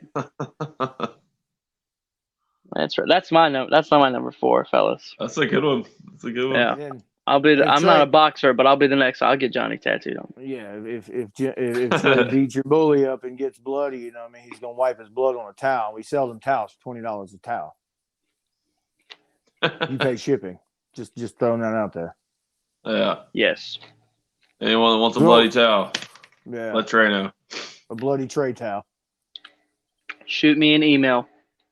Yeah. All right. And your address. Emphasis on the email part, not the shoot me part. Yeah. I get it for free. Come here. Jimbo, what's your number 4, buddy? What's your number 4, Scooter? My number 4. Bum, bum, bum. This might be a surprise to y'all, but my number 4 is actually Bruce Dickinson. Not your number 4. No. My number 4. Yep. 4. I like how I joked about it earlier. Bruce Dickinson. I know it's top 5. About dropping. Yeah. Top 5. Yeah. Top 5. He was gonna be top 5 for sure, but yeah, he's number 4, man. All 5 names. That's what we meant. Yeah, dude. Fucking. I went and seen Iron Maiden. I think it was 2 years ago now. On the Legacy of the Beast tour, and that was after. For anyone that doesn't know, Bruce Dickinson had tongue cancer, which is pretty crazy for a singer to have, especially one that doesn't drink and smoke and he really takes care of his voice. Yeah, oh yeah. And he's very fit and shit. Like he does they play soccer and fucking. He's a fencer, professional fencer. Yeah. That guy stays busy, man. Shit. Yeah. He's a fucking pilot. He does all kinds of shit. It's fucking. He's a pilot. He's a bartender at his own bar, isn't he? Yeah, probably. Yeah, I've seen a video where he has his own bar and he bartends at his. It was like him cleaning glasses. He's like he works at his own bar. He's a bartender. He's got his own pub. That's awesome. Yeah, he's got his own pub. And it was like him. It's just something he's always wanted to do, so he does that in his off time. Hell yeah. I'm like, I don't know. I could be wrong, but I believe I'm not wrong. But I hope it's true because we're about to take a blotter field trip to Bruce Dickinson's pub. Yes. We'll look it up. But getting back to what I was talking about, so he had tongue cancer and he got rid of the cancer, and I was worried it was going to affect his singing, because something like that happens. Yeah. Depending on the person, they don't do what they're supposed to, or it just doesn't work out or whatever. But he sounded better that night than the time me and Timmy saw him 10 years before that. And that blew my mind. I was like, holy shit. It sounded that good, man. Hell yeah. So yeah. I find that inspirational. Just dealing with adversity and shit. I feel like me and you've seen Iron Maiden quite a few times. Oh, I'm sorry. I was talking about the time we saw him in Virginia. Yeah, no, I knew what time you're talking about. I was just saying, I feel like we've seen Iron Maiden quite a few times. Yeah, I thought y'all were talking about the time y'all seen him in Raleigh. No, I believe was it Raleigh or Charlotte? Yeah, I was supposed to go and I didn't go. The cool thing about that Raleigh show, that was the first time they ever played in Raleigh ever. Yeah. Yeah. Yeah, I was supposed to go to that and it did not. A friend of mine, his mom had tickets, and she actually gave the ticket. I was gonna go with Randy, and she actually gave her ticket instead of giving it to me. She gave it to Kumar, so that's why he ended up going. I was like, I hear you. Yeah, I couldn't afford that shit. I was a little kid then. Yeah, yeah, bro, I was so mad. Me and Jimbo seen so Charlotte with Alice Cooper. Remember that? Yeah. Yeah. That was awesome. I went and seen Alice Cooper the next night too in Raleigh, bro. Dude, that's dope. Yeah, it was. Love Alice Cooper. I fucking love Alice Cooper. I wore when we seen him at Carolina. We're gonna do our Alice Cooper week. Yeah, don't get me started. That's gonna be like a 3-hour podcast, dudes. I was about to say, I wore a refrain me from talking about Alice. I'll just fucking go through his whole history. Fucking. I wore my when we seen Alice Cooper, I made sure I wore my my Party On Garth shirt that I had. Yeah. I don't know whatever happened to that shirt, man. I love that shirt. Yeah. It had Garth on it with the drumsticks. That's what I'm talking about. That's Carolina. Same day. That was that same night. Yeah. Yeah. You can go on YouTube. It's me. I'm standing up front when the cameraman like comes right up to me. Yep. Pull my shirt like that. Fucking plain as day. Party on. Yeah. Yeah. They come right up to me. It's during the matter of fact. It's like they got like some live YouTube video for Schools Out, and they come up on me. Yeah. I got my Party On Garth. Yeah. Take your 15 minutes of fame. Yeah. Oh yeah. Oh yeah. Nice. Bro, put it this way. We made sure Trey was in the front row. Me and Lydia was right behind him in the second row. Like Trey was against the barricade. We sat there, no lie, and watched the entire Baby Metal show just so we could see Alice Cooper front row. Dude, bro. Swear on the way to Baby Metal, there was some guy that was I don't know his name, but he was a legit UFC fighter, and he's a huge Baby Metal fan. If he ever sees this, he'll know exactly what I'm talking. Dude was beside me and looked at me like this with his big old cauliflower ears and was just like, grabbed my shirt, was like, "Oh my god, it's Baby Metal!" Dude was just going off, dude. I was like, "Oh my god!" Dude was like picking me up. He was fucking built, son. Who the fuck Baby Metal was, bro? No, when they came out, it's the Japanese girls, right? Yeah, they were pop stars, and then they started singing metal, and they got the metal band behind them. Oh, dude! They rip. They rip. Yeah, like dude. the three motherfuckers behind them. They have a lot of. They look like the bitch that comes out the well in the ring. Yeah, Grudge or whatever. God, they did, bro. Yeah, they're all. They're painted white. They're all painted white, wearing them fucking just one piece dresses like that bitch that come out the well looked like. I swear. What do they? What do they call it? I think they have They got a word for those.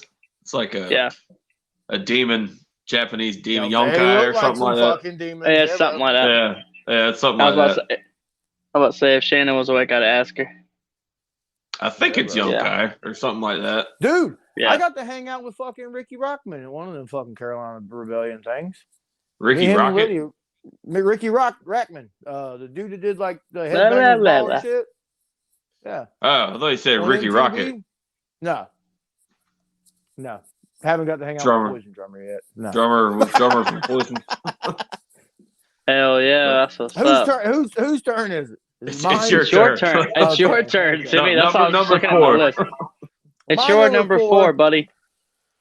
My number 4 is. Hey, buddy, can you back away from the screen?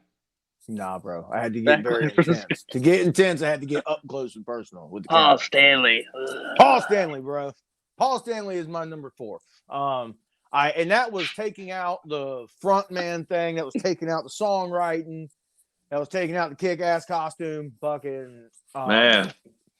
Paul Stanley, man, that dude, especially Paul Stanley in the fucking mid 80s through the early 90s, like when they did like Crazy Nights and After, like when they like the 2 new songs they wrote on Smash, Thrash and Hits. Fucking Hot in the Shade. Anybody that knows me knows I'm a gigantic Kiss fan, and everybody that knows I'm a gigantic Kiss fan. All my friends know that I just don't ever stop talking about fucking Hot in the Shade and fucking Revenge. Those fucking albums. I thought you were going to talk about, you don't ever stop talking about Paul Stanley. Well, that too. He does that too. Yeah. But that guy's voice, man, he had a fucking like, and he never, what I find interesting about Paul was that you listen to him through the 70s and shit, dude had range. When you get to the 80s, he was like, everybody's hitting high notes. I can hit high notes too. And then just kind of fucking, he was just like walking in the studio and Gene was like, fucking send it, Paul. You know what I mean? And he just fucking sing it, Cheryl. You know what I mean? Just fucking belts it the fuck out, and that's it. You know what I mean? Oh no! God, yeah, man. for sure. I swear to God. Yeah. I swear, dude. So Paul Stanley is my number 4, man. My number 4. He definitely sings with conviction. I will definitely say that. I like how you said that. 100%. Like, I think he knows he's not the best. 3 hours later. And he's got a fucking very distinct voice. Like, yeah. When you hear it on the radio, there's no mistaking who that is. Mm-hmm. Lydia always makes fun of him because he's got like kind of a list. Lydia's like, yeah, I know who the fuck that is. You know what I mean? It's like you can't miss him every time he's talking. That's another thing. It's that fucking that's what I was gonna say about New Yorker thing. Yeah. Oh yeah. Just like Cyndi Lauper. Just not as bad. No, that's you can just hear it when he sings. Yeah. Now you can hear when he talks. Yeah. No. Dude, you can hear it when all the Kiss guys talk except for Gene. Yeah. Yeah. Yeah. Oh, dude. I think that's part of what it was. Like I think that's what part of makes a great singer is when you can identify their vocal right off the gate. You know what I mean? Oh yeah. Right. Like they have a recognizable. That's what I thought about Chester Bennington too. It's very distinct.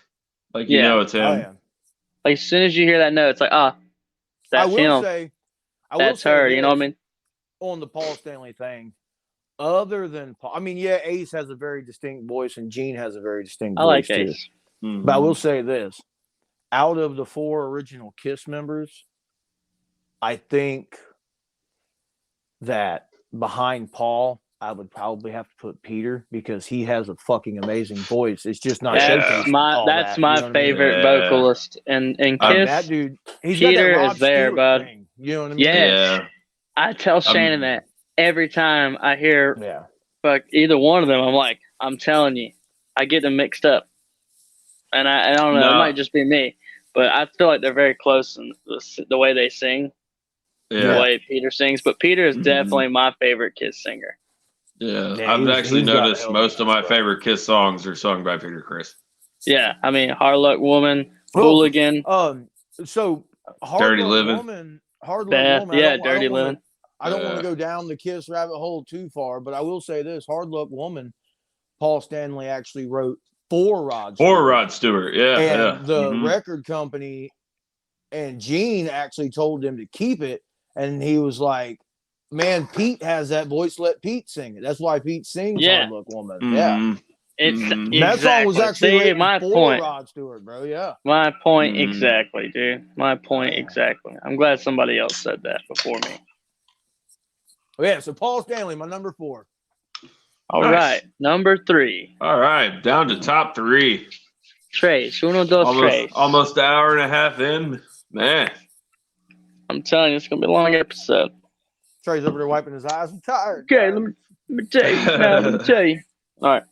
My number 3 is Marty Robbins. Oh, all right. Marty Robbins. All right. We're talking. He's one of them guys. Yeah, I love Lydia. Yeah, Marty Robbins is that guy. I'm sorry. To me, honestly, I love his singing. He's a great songwriter too. Every song is like a story, and it grabs you. It's one of them, grabs you Yeah. and brings you right there. Isn't he Brings like you, one of the holds you best right there. mandolin players too? I don't know about that now, but I think that's him. he, as a singer though, I don't know. It's the way he flows with his songs. It might be Marty Stewart I'm thinking about. You know, that just Anyway, I don't know. To me, it's You very ride the distinct. song. You ride the song. You know.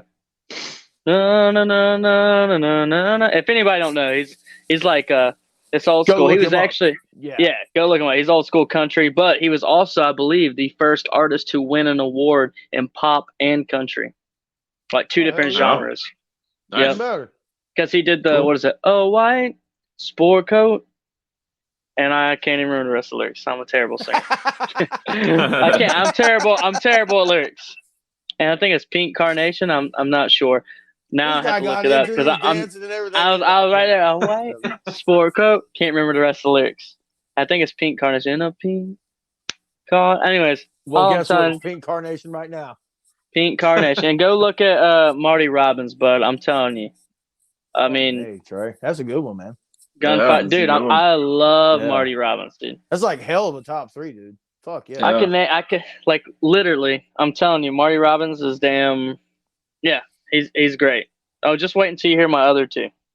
But Marty Robbins, hands down, dude. I can name off so many songs that's just like, I think it's just storytelling. But like I said, I couldn't see no one else singing it the way he sings it. You know, Yeah. like his voice, it just grabs you, brings you right in. Yeah. Mm-hmm. No, it makes total sense, bro. Yeah. Yeah, Fuck he's yeah. great. He's great. Yeah, Anyone ever good talks pick. about Marty, I'll punch him in the mouth. Just saying. Fight Real talk. words. Yeah, we fighting. That's my boy. Jimbo? Jimbo, what's All your right. number 3? My number 3 has actually already been mentioned. Boys, I'm going to put my jacket on while y'all are talking. Go ahead. Oh, Oof. go ahead, bud. It's getting I had to put cold. mine on. chilly. It's cold. Yeah. Get a little chilly out here in the shop. No, this one's already been mentioned. Uh-oh. My number 3 is Chris Cornell. Oh, yeah. Yeah. Man, and I'm case in point,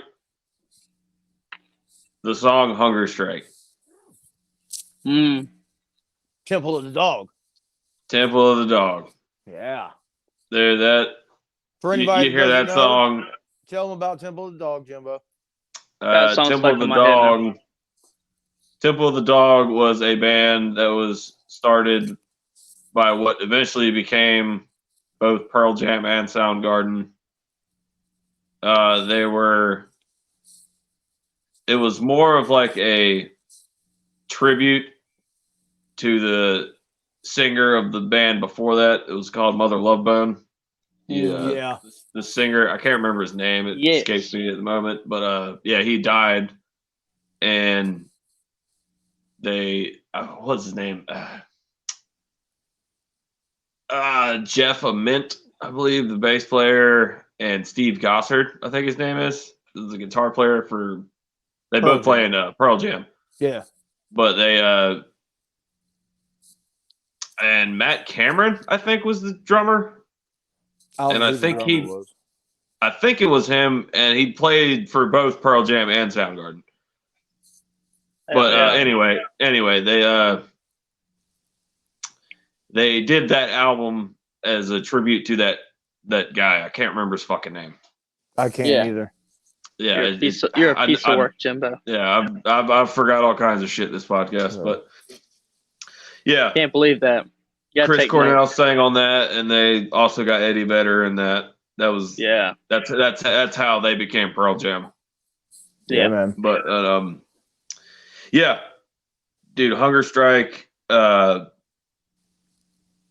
album Super Unknown. That's the one with like Fell on Black Days, Black Hole Sun. Yeah. There's one. The first song on there, it's called "Let Me Drown," and that dude, his vocals, man, they're just God. It just makes the song to me like so good. I love his shit with Audio Slave. like "Show Me How to Live" from their first album. That's just a killer song. And I've watched. They actually played the first. They were the first American band to play in Cuba. I Oh lost wow, my head again. Yeah, that's and they wild. played. Yeah, they played like the whole. It was a free show. They were That's just they dope. were happy. They were happy to be there. And dude, I watched the whole show, and it just like watching Chris Cornell sing. Like it's so effortless. Like he barely Yeah. moves his mouth, and he's like all this fucking these amazing Power. songs come out. It's so Mhm. powerful. Yeah, he's a So very it powerful just, singer. dude, amazing, man. Yeah.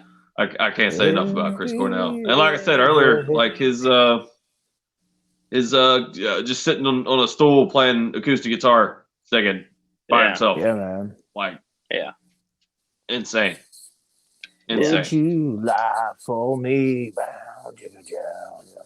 Yeah, Mm-hmm. bro. Trey, All remember right, when we used to Timmy. play Outshine? Yeah, Outshine, man. God Is damn. Spoon Man. Fucking don't get. All right, I gotta stop. You listen to Heavy is the Head, right? Do what? Have you heard the Heavy is the Head? Which one? Heavy is the head that Is that the same wears album? crown. No, that's oh man. When I heard it, I watched him and I swear I watched him and Zach Brown do it. Oh, really? It was fucking wild, bro. It was like some fucking live thing, dude. It was great. I Hell could be yeah. wrong, but I'm pretty I sure gotta check that it was out. him and the Zach Brown band Yeah. doing it. That's It was cool. it was pretty fucking badass. That is dude. cool. Yeah, I was about to Yeah. say that's dope. I like Zach Brown too. I like Oh, that yeah. band. I could be wrong on this, so you have to YouTube it to be sure. But I swear to God, when we watched, because it was me and Lydia and a couple other people while we were somewhere and we were watching that live somewhere, and that's what they did. They did Heavy as the Head. It was pretty good. Awesome. But I just know Chris Cornell was singing it. Yeah. I don't know anything past that on it. I mean, I'm just if I tried to explain it, I'd just be talking out my ass. I mean, I know I do that on Tuesdays anyway, but you know. Right. Well, unrelated to Chris Cornell, but Zach Brown band, one of the guitar players, Clay Cook, Mhm. he was actually college roommates with John Mayer. Nice. Yeah. Yeah, and they've actually wrote songs together and shit. Oh yeah. I found that out one random day. I was like, holy shit, no way. I looked it up. cool, Sure enough, they were yeah. Bro. That's what's up. Completely unrelated to everything, but you just saying that popped this in my head. Kid Rock was fucking Tom Petty's weed dealer. What's your number 3? What? What's your number I 3, think I dude? misunderstood. You said Kid Rock was Tom Petty's weed dealer. Yeah. I heard it as Kid Rock was fucking Tom Petty's weed dealer. My bad. No. Yeah. I was like, okay. Same thing. Yeah, How'd No, you find same that thing. out, Timmy? no. He was talking about it on Joe Rogan the other day, bro. Oh, I got you. Yeah. I was like, yeah, he's like, I used to sell weed all the time. Fucking all this shit, bro. It was fucking wild. That's funny. Oh yeah, my number 3 is any rendition, doesn't matter if he has long hair, short hair, or bald, is Rob Halford. Oh shit. I Nice. thought you were gonna say Kid Rock. Nah, man, Rob Halford, dude. If you listen to like fucking, I mean, you can listen to, you know, rock and roll fucking and from like the 70s and shit. You can listen to Breaking the Law, Living After Midnight, fucking. I loved one of my favorite performances from Judas Priest is I got it on DVD somewhere. It's in 1986 and it's the Fuel for Life tour. And they just did it all, man. Heads are gonna fucking roll, goddamn, out in the cold, fucking. Oh, it's like you name Prisoner. it. Was it And- Prisoner of Your Eyes? And then we get to, and then don't even get me started on fucking Painkiller and shit, bro. God damn. Yeah. Yeah. Was that before or after Defenders of the Faith? I think what the Out in the Cold tour, I mean, the Fuel for Life tour. The Fuel for Life tour was 1986, so it was either the Defenders of the Faith. It was either touring Defenders of the Faith or it was touring the album. I think it was touring the album after Defenders. I'm pretty sure Defenders come out in like 84 or 83. And I think the Fuel for Life tour was supporting the Turbo album, which I think Turbo come out after Defenders of the Faith. Mm-hmm. But don't hold me to it. Well, the reason I asked is I like a bunch of songs off of Defenders of the Faith. Yeah, like, Defenders of the Faith album's fucking great. What is it? Rock Hard, Ride Free. Mm-hmm. Yeah. I like that song. I think Heads Are Gonna Roll is on Defenders of the Faith, ain't it? I think it is. Yeah. I'm not sure. I believe it is. I ain't gonna lie. Yeah. I ain't gonna lie. But anyway, it's actually been a minute since I listened. The whole Judas Screaming Priest for Vengeance albums, man. Goddamn, fucking. Because Head Out to the Highway is like one of my fucking favorite songs. Yeah, Screaming for Vengeance. Yeah, for sure. That is a great road trip song. Even even their newer stuff, man. Like I bought Redeemer of Souls when it come out. That fucking album kicks ass front to back. Mm-hmm. March of the Damned's one of my favorite fucking songs, along with Halls of Valhalla. Halls of Valhalla's kick ass. Yeah, bro. Me and Trey that was like our warm up shit for the longest time was March of the Damned, that whole guitar riff, dude. Yeah, nice. I actually still warm up and tune. I kind of tune to that song sometimes. I ain't gonna lie. It helps me like tune that quick, This is semi-related. Have y'all listened to any of KK's Priest? Yeah. I haven't heard any of it. I'm wondering if it's good. Should I check it out? It's not bad. I mean, dude, he's got Ripper Owens singing for him. Oh, that's right. Oh, yeah. I gotta check it out now. Yeah. Yeah, dude. Yeah. I forgot. I know. I remember when he was talking about before his album came out. Yeah. It was talking about Ripper Owens as a singer, and I was like, damn, I gotta check that out. And I never did. I love Ripper Owens as a good singer, but yeah, we'll get into that later. I don't think he'll never be Rob Halford. I said what I said. Fight me. I'm just saying. It's like Jimbo and Ozzy. Ozzy will never be Dio. Yeah, it's kind of how I feel about Ripper Owens and fucking, Rob Halford. Because that dude, Ripper Owens kills it. He's a great fucking singer. Oh, yeah, he's good. I mean, he is a fucking amazing singer, but I don't compare him to Halford. You know what I mean? Then nobody else should either. I mean, he had an impossible job to do. Dude, Halford's. Oh, swinging back to what Trey was talking about earlier, that is actually the story of Rockstar. It's from Ripper Owens' story. Yeah. For anyone that didn't know. Yep. Yeah. I try not to have that debate with people about Ripper Owens and Halford because the dude had an impossible fucking job, and we shouldn't try to compare him to Rob Halford. Yeah. I mean, it's going to happen. Oh, yeah, of course it is. All right. Are you ready for my number 2? Yes, we're ready for your number 2. Trey. Are you ready? Are y'all ready? Yes. Because you're not. Ready. You'll never guess who my number 2 is. Come on and tell us it's Vince Neil. We already know. Vince Neil. Fight me. I don't care. I said it. Vince fucking Neil. My number 2 is Tony Lewis from the outfield. Fuck from yeah, the outfield, bro. Yeah. Wow. That dude, dude, I was looking at videos of him. This is a while back because I was actually looking. I was like, man, I would love to see of anybody from the 80s. I know it's crazy, but I would love to see him live. And then come to find out, when I looked it up, he had just passed away. And I was like, yeah. I told y'all that. Anybody I get into like that, they end up passing away. Son of a bitch. No, Tony Lewis. I was like, shit, bro. and I saw videos of right before he passed away and stuff. He literally, Jimbo, when I say, I know Timmy knows because me and him had talked about this before. That man sounded just like he did back in the day. I know it's hard, some people don't, but that dude really did. He really had some magic, some sparkle in his voice, man. That's his fucking amazing, dude. That's like his octaves, though, man. A lot of people have to work to sing high. You know what I mean? Yeah. But he can naturally do it. That's his natural. Yeah, octaves, man. Yeah, I mean that's where I stay right in there. God damn. And the guitar player for the outfield, man, was like those harmonies Your Love and shit. That's just how they sang. They worked so good together like that. Yeah, he actually, I believe the guitar player. I can't remember his name. I should have wrote it down. He actually wrote like all the music and stuff, most of the music, all the music. But Tony, great singer. You know what I mean? Yeah. Obviously, let Tony sing it. You know what I mean? That dude, Yeah. I don't know. That dude, Dude, I don't know. You gotta listen to He the is alternate the man. version of Your Love. Yeah. Because I always liked that song.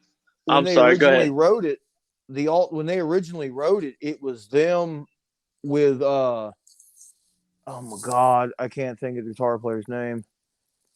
I think it's Jeff something, I believe. Go But Jeff. anyway, they fucking when he originally wrote it, they were singing it, and it was all done on an acoustic, and that's the alternate version that they didn't show on the album. But you can, if you YouTube it, just type in that's the cool. outfield, Your Love alternate version, it'll come up.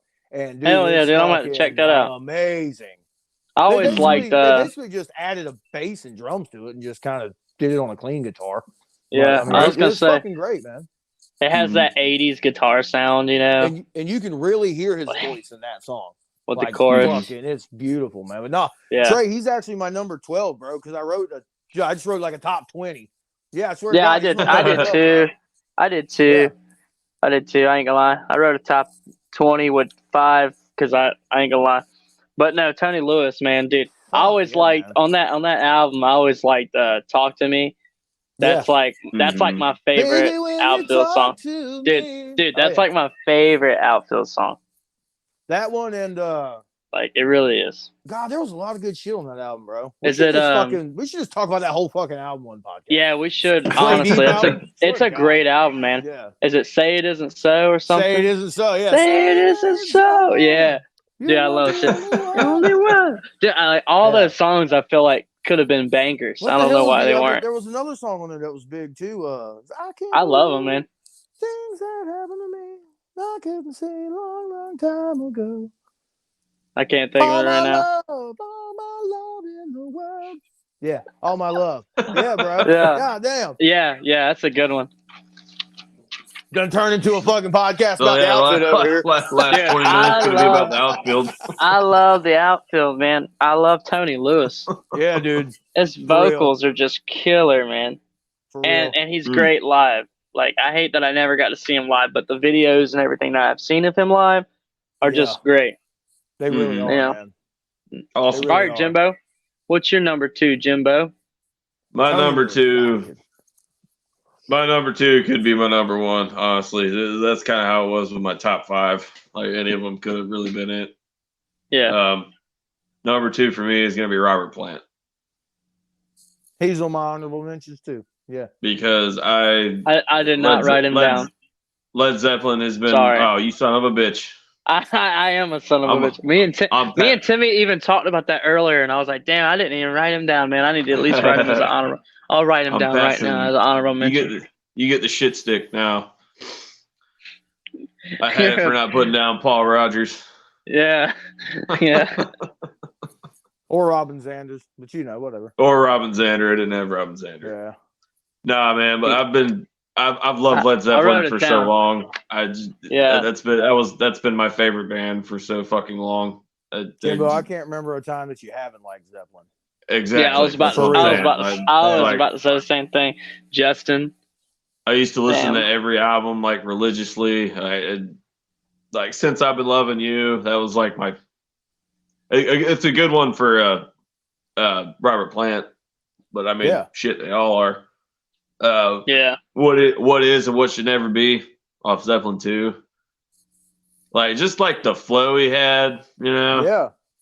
Besides being a fantastic singer, he's very controlled too. Like when he's singing high or whatever, like it's always very controlled no matter what he's doing. I found that.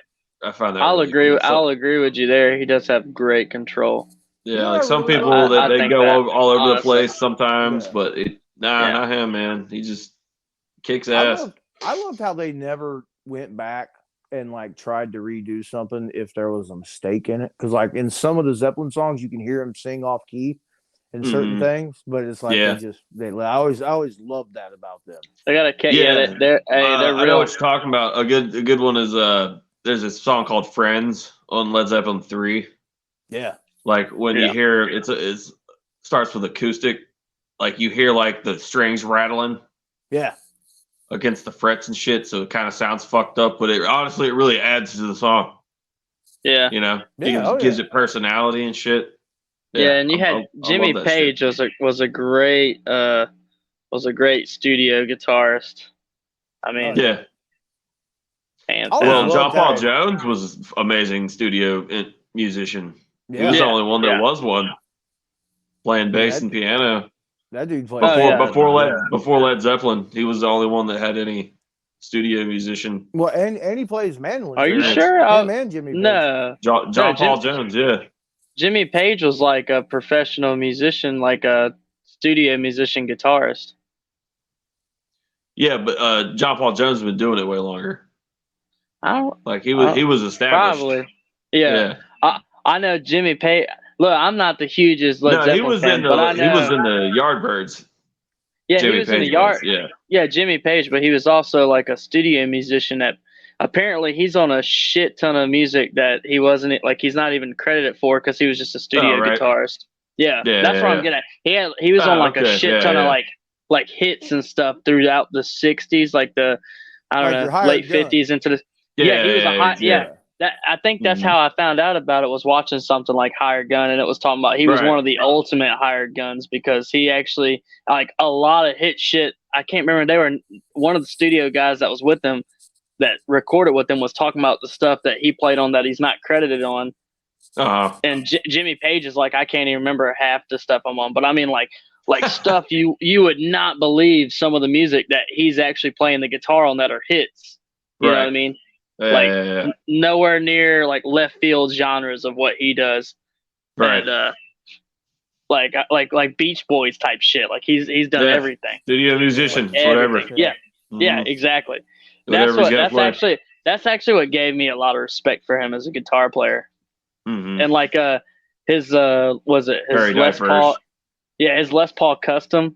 He didn't like that it was only 3 switches, or the switch only went 3 ways. So he actually installed 3 switches, 3 toggles. I think it was on-off switches, like on the top of the Les Paul, and that was like his main guitar. Yeah, so he could get any sound with it, and that's actually what inspired me. The way he did his Les Paul is what inspired me to do my Explorer like I did, honestly. Right. From his studio musician days, I was just like, dude, I dig that. I respect that. You know what I mean? So sorry, I took way off. Yeah, moving away from guitars. Yeah, let's go on. Getting back to singers, Robert Plant kicks ass. Oh yeah. So Timmy's number 2. What you got? Dio. Oh no. My number 2 will probably. Well, I don't know if it'll come as a surprise to y'all. It's a motherfucker that I love. Like I love his singing, man. I love his writing and everything. I tried to keep that out of it, but anyway, this guy. For all of you out there in video land that don't know this, I'm a fucking huge Winger fan, and Kip Winger would be my number 2 singer. Oh shit! You know what I mean? You actually got me. For some reason, I thought he was like Alice Cooper. No, I was expecting Alice Cooper. Yeah. I really thought he was going to say Alice Cooper. I mean, he's a good singer, but I wouldn't say he's like in my top 10 singers. He would be in probably my top 10 artists. Yeah, I mean, I got the guy tattooed on my chest, for fuck's sake. Yeah, you know? I would hope so. But no, Kip Winger, man, that dude's got a fucking voice for anybody out there. He does, for sure. Just get away from 17 and shit. I'm not saying that they're not good songs. I love all those fucking songs. I like Incognito. Exactly. Like that's a good album. That song kicks out. That whole album. Down in Incognito. It's a really good album. But Junkyard Dog. After he did that album, after he did Pool, he did a fucking acoustic album by himself. It's called Kip Winger Down Incognito. And it's just all acoustic. And he did a bunch of covers of his own music. But then he did another album too, man, like that. But he writes for the fucking orchestras and shit, bro. Like he's won awards for that, like writing full orchestrated pieces and stuff. But that's what's up. Winger, man, he's got Kip Winger has a fucking amazing voice, man. That dude, and he can write some fucking music. And the dude played for Alice Cooper on top of that. You beat me to it. I was about to say, and we were literally just talking about Alice Cooper. and he legit played bass for Alice Cooper. He did. He's the one that played on. Awesome. He played on Raise Your Fist and Yell for sure, and I think he played on Constrictor too. I could be wrong though, but I know he played on Raise Your Fist and Yell, man. No, then Alice is the one that actually told him to name the band Winger. Yeah, he's like, you got a great name, just use it. Yeah, Right. That's what's up. And Alice was the one that told him. He's like, go do it, man. You go try it. He's like, I got people. Dude, Alice is just good at doing stuff like that. Yeah. The guitar player for Five Finger Death Punch played guitar for Alice Cooper. And he was like, I'm thinking about doing my own thing. And Alice was like, yeah, man. Yeah. Go do it, man. Like supported him, when Eric Singer was playing with Alice Cooper and Kiss, he was like, fucking man, I'm getting burned out. And Alice said, go play with Kiss. Do the Kiss gig. Eric. That's exactly what he told him. Like, he was like, do the Kiss gig. He's like, I got guys. Yeah. Man.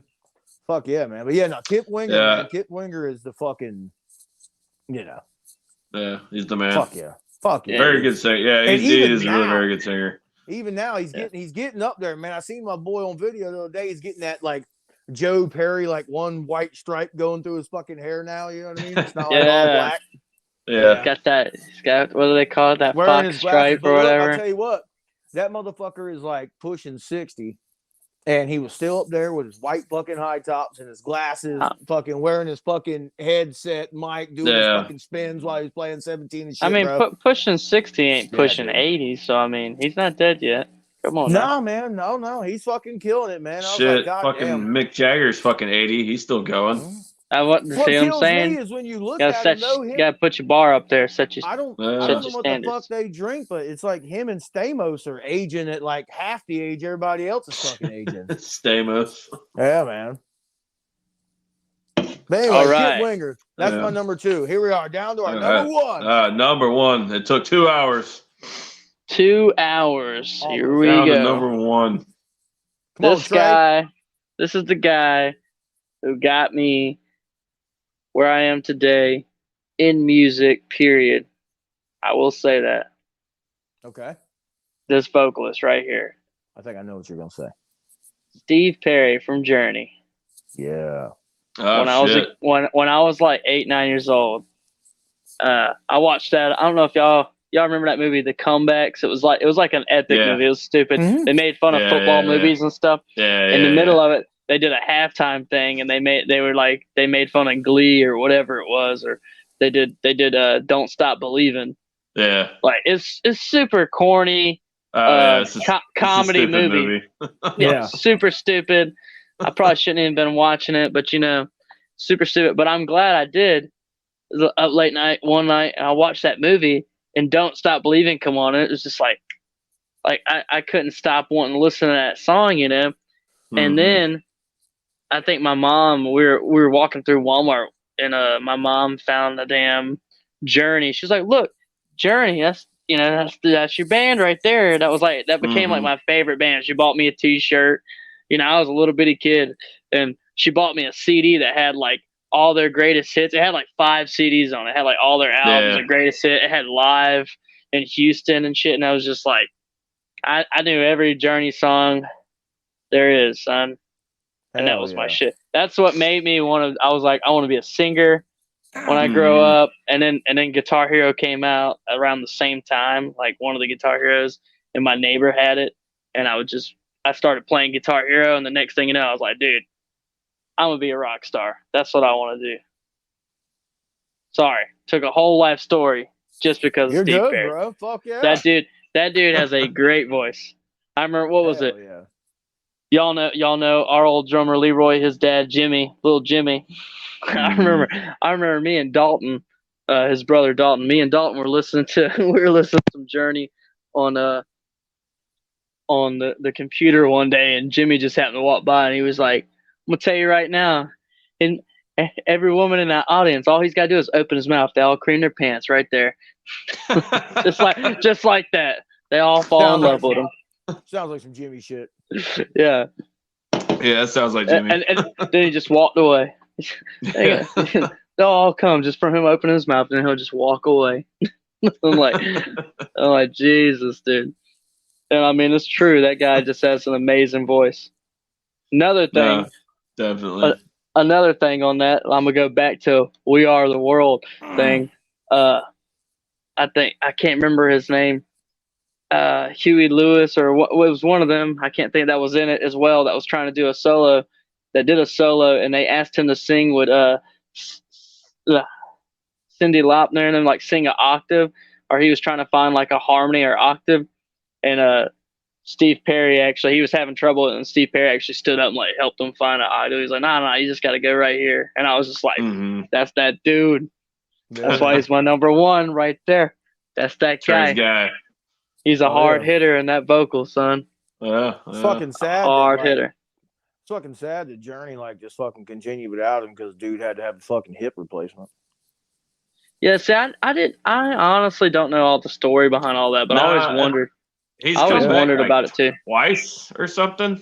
No, he's come back before, and then he stopped again. The whole reason why like he left to begin with was because he needed his fucking hip replaced. Right. And they were like, "Well, man, we're supposed to do a 2-year tour," and he was just like, "Yeah, I can't. I'm not. No." Yeah, I mean, like when it becomes like where it's like, dude, my health. You know what I mean? Yeah. Like I could die. Like when you're not be able to live the way I want. When you're having to walk with I won't be able to perform if I don't do it. You know? Yeah, exactly. Yeah, the hell with that shit, man. Yeah, Jimbo? Crazy thing about Journey, I had no idea that Journey came from fucking Santana. Yeah. Most of the members came from Santana's band. Didn't Neil Sean I didn't know either. Fucking Carlos Santana he's the guitar player. Yeah. I found that out the other day. I had no fucking idea. I was like, holy shit. Because I love Santana. Yeah, I didn't know that. Yeah. I love that shit. Carlos Santana is probably one of my favorite guitar players. I can see that.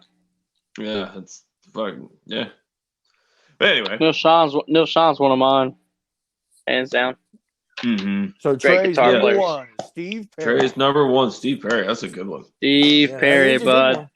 That dude's a heavyweight, hard hitting vocalist, son. I got a heavy hitter for you though. All right, what's your number one? To the surprise of absolutely nobody, my number one is Ronnie James Dio. I thought you were going to like Johnny Cash. No, dude, Dio. I'm leaving right now. Dio is definitely my number one. Well, I say definitely, but my top five could switch tomorrow. It is what it is. But no, Dio's definitely number one, man. I've always thought he sang with such power, like just from nothing. Like he's 0 to 100 instantly. He's kind of the same reason I said M Shadows. Like he can go very soft and melodic, but then he could just fucking put it on you. Yeah. Come out with a fucking primal. Yeah, come out with that primal scream. You know what I mean? Oh yeah. Like I brought it up last week. It was one of my favorite songs from Black Sabbath, was "Sign of the Southern Cross," and that pretty much showcases what I'm talking about. Is the song starts out slow, and then put it this way, he hits the distortion switch on his voice. Yeah. You know what I mean? Hitting that pedal. It just I've always loved him as a singer. Like stand up and shout. The first song off of Holy Diver. Dude, that you got the power, stand up and shout. Man on the Silver Mountain when he was with Rainbow. Yeah. I was about to say Man on the Silver Mountain. I always loved that one. Yeah, dude, I love Dio. I can't listen to a Dio song and not like it. Right. I'll put it that way. Like anything he's on, I'm like, yeah, I'm in. Although I take that back with Summer Rainbow. I don't dig Summer Rainbow shit, but I think that's more Richie Blackmore. Like as a whole, yeah. Yeah, as a whole, yeah. Oh yeah. But no, that's definitely my number one. Hell yeah. That's what's up. I think. All right, Timmy. We're 1 minute away from 2 hours. I think my number one is probably something that not a lot of people would think that I would consider like this. And I did a lot of thinking, but this guy is for as long as I can remember, man, his voice has just always been it's an amazing voice, man. And I always love this singing. And kind of like what Jimbo said with Dia, I find it very hard to find a song that he sings that I don't like, which is why I really like the band. And that is Brad Delp from Boston. Oh man, dude, damn! Nice. I did not. Nice. Now I am a piece for not writing his name down. God, dude, that dude is amazing. He's Yeah. amazing live. What's really amazing about Brad Delp is what amazes me is that, like on their albums and stuff, the way it worked is so Boston was really just Tom Schultz, Brad Delp, and the other guitar player who actually played bass too. You know what I mean? Those three guys were basically really Boston. And Tom Schultz would write a lot of the music side of it, because Brad Delp plays guitar too, so he would write music. Yeah. But Brad Delp and the other guitar player would really like hone in which parts they wanted, and because like I said, the other guitar player that plays with them live, like at least on the first album, was also, if I'm not mistaken, him or Tom would share bass duties writing these songs and stuff. But on that first album, all the songs you hear, that was recorded. That whole first album wasn't even recorded at a fucking studio. It was recorded in Tom Schultz's fucking basement, bro. Yeah. Like, that's amazing, dude. Haven't all the Boston albums been recorded in his basement? Oh yeah. Here's a fun little story about that first album, and it'll lead into what I was talking about with Brad Delp singing. So they recorded that album in like 1975 in Tom Schultz's basement, bro. They sent it to Eddie Kramer to try to have it mixed and mastered, because they thought it would be better to have an outside engineer master it and stuff. Well, at that time, Casablanca had actually tried to hire him to record the Kiss Alive album. So he had to choose between doing the Boston album or Kiss Alive. So he actually listened to the Boston album and sent it back to him and said, just release it as it is. There's nothing else I think I could do to make it sound any better. And that's how it was released. You know what I mean? And then they went on to do, he went to work with Kiss to make what, That's what's up. Everybody knows what the fuck happened with Kiss Alive. You know what I'm saying? Yeah. But on those albums, he sings all the parts. That's him doing every harmony part.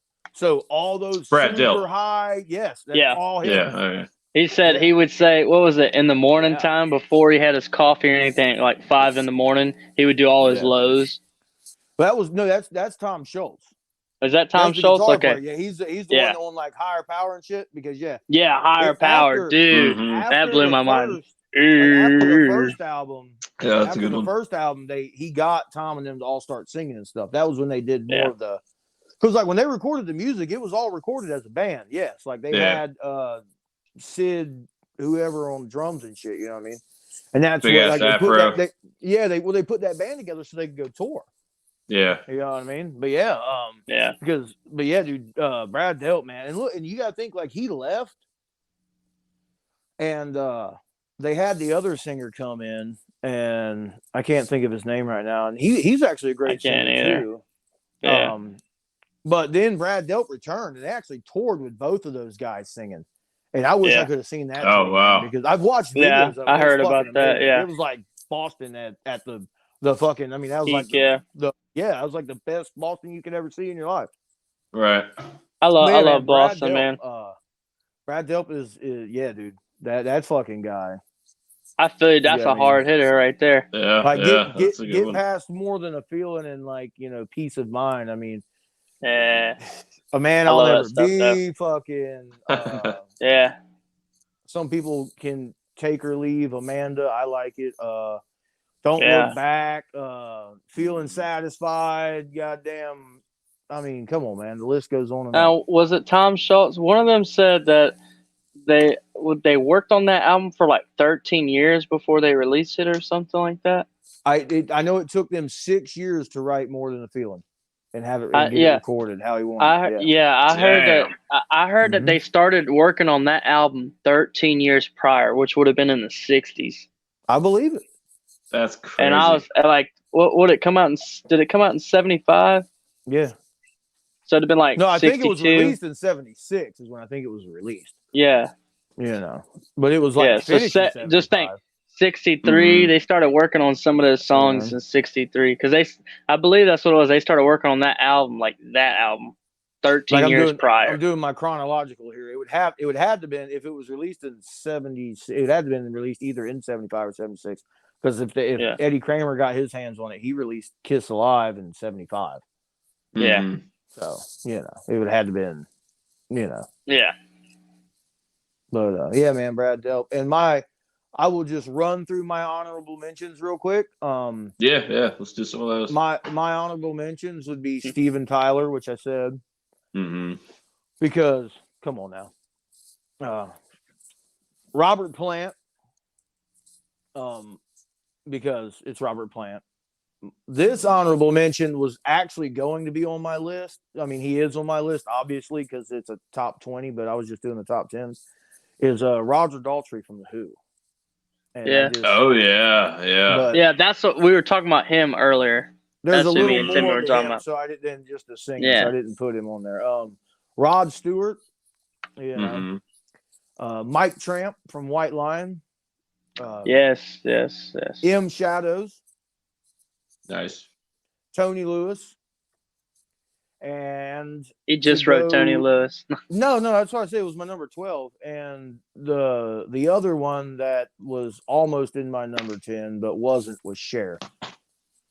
Oh wow. Yeah, Man. Hell yeah. bro, I fucking love Oh, that's Cher. a good list. I wrote a bunch for mine. And then at the very bottom, scribbled in, it says Justin sometimes. I wrote Justin. I wrote Justin Bowen is my number 20. I wrote man, because there's so much music out there. Listening to y'all, I actually wrote down because I was like, how could I ever forget about Howlin' Wolf? You ever listen to Howlin' Wolf, dude? Yeah. Mhm. That dude had such a creepy voice. I loved it, dude. Oh, you know what I mean? That growl, that wool. You know what I mean? I wrote him down.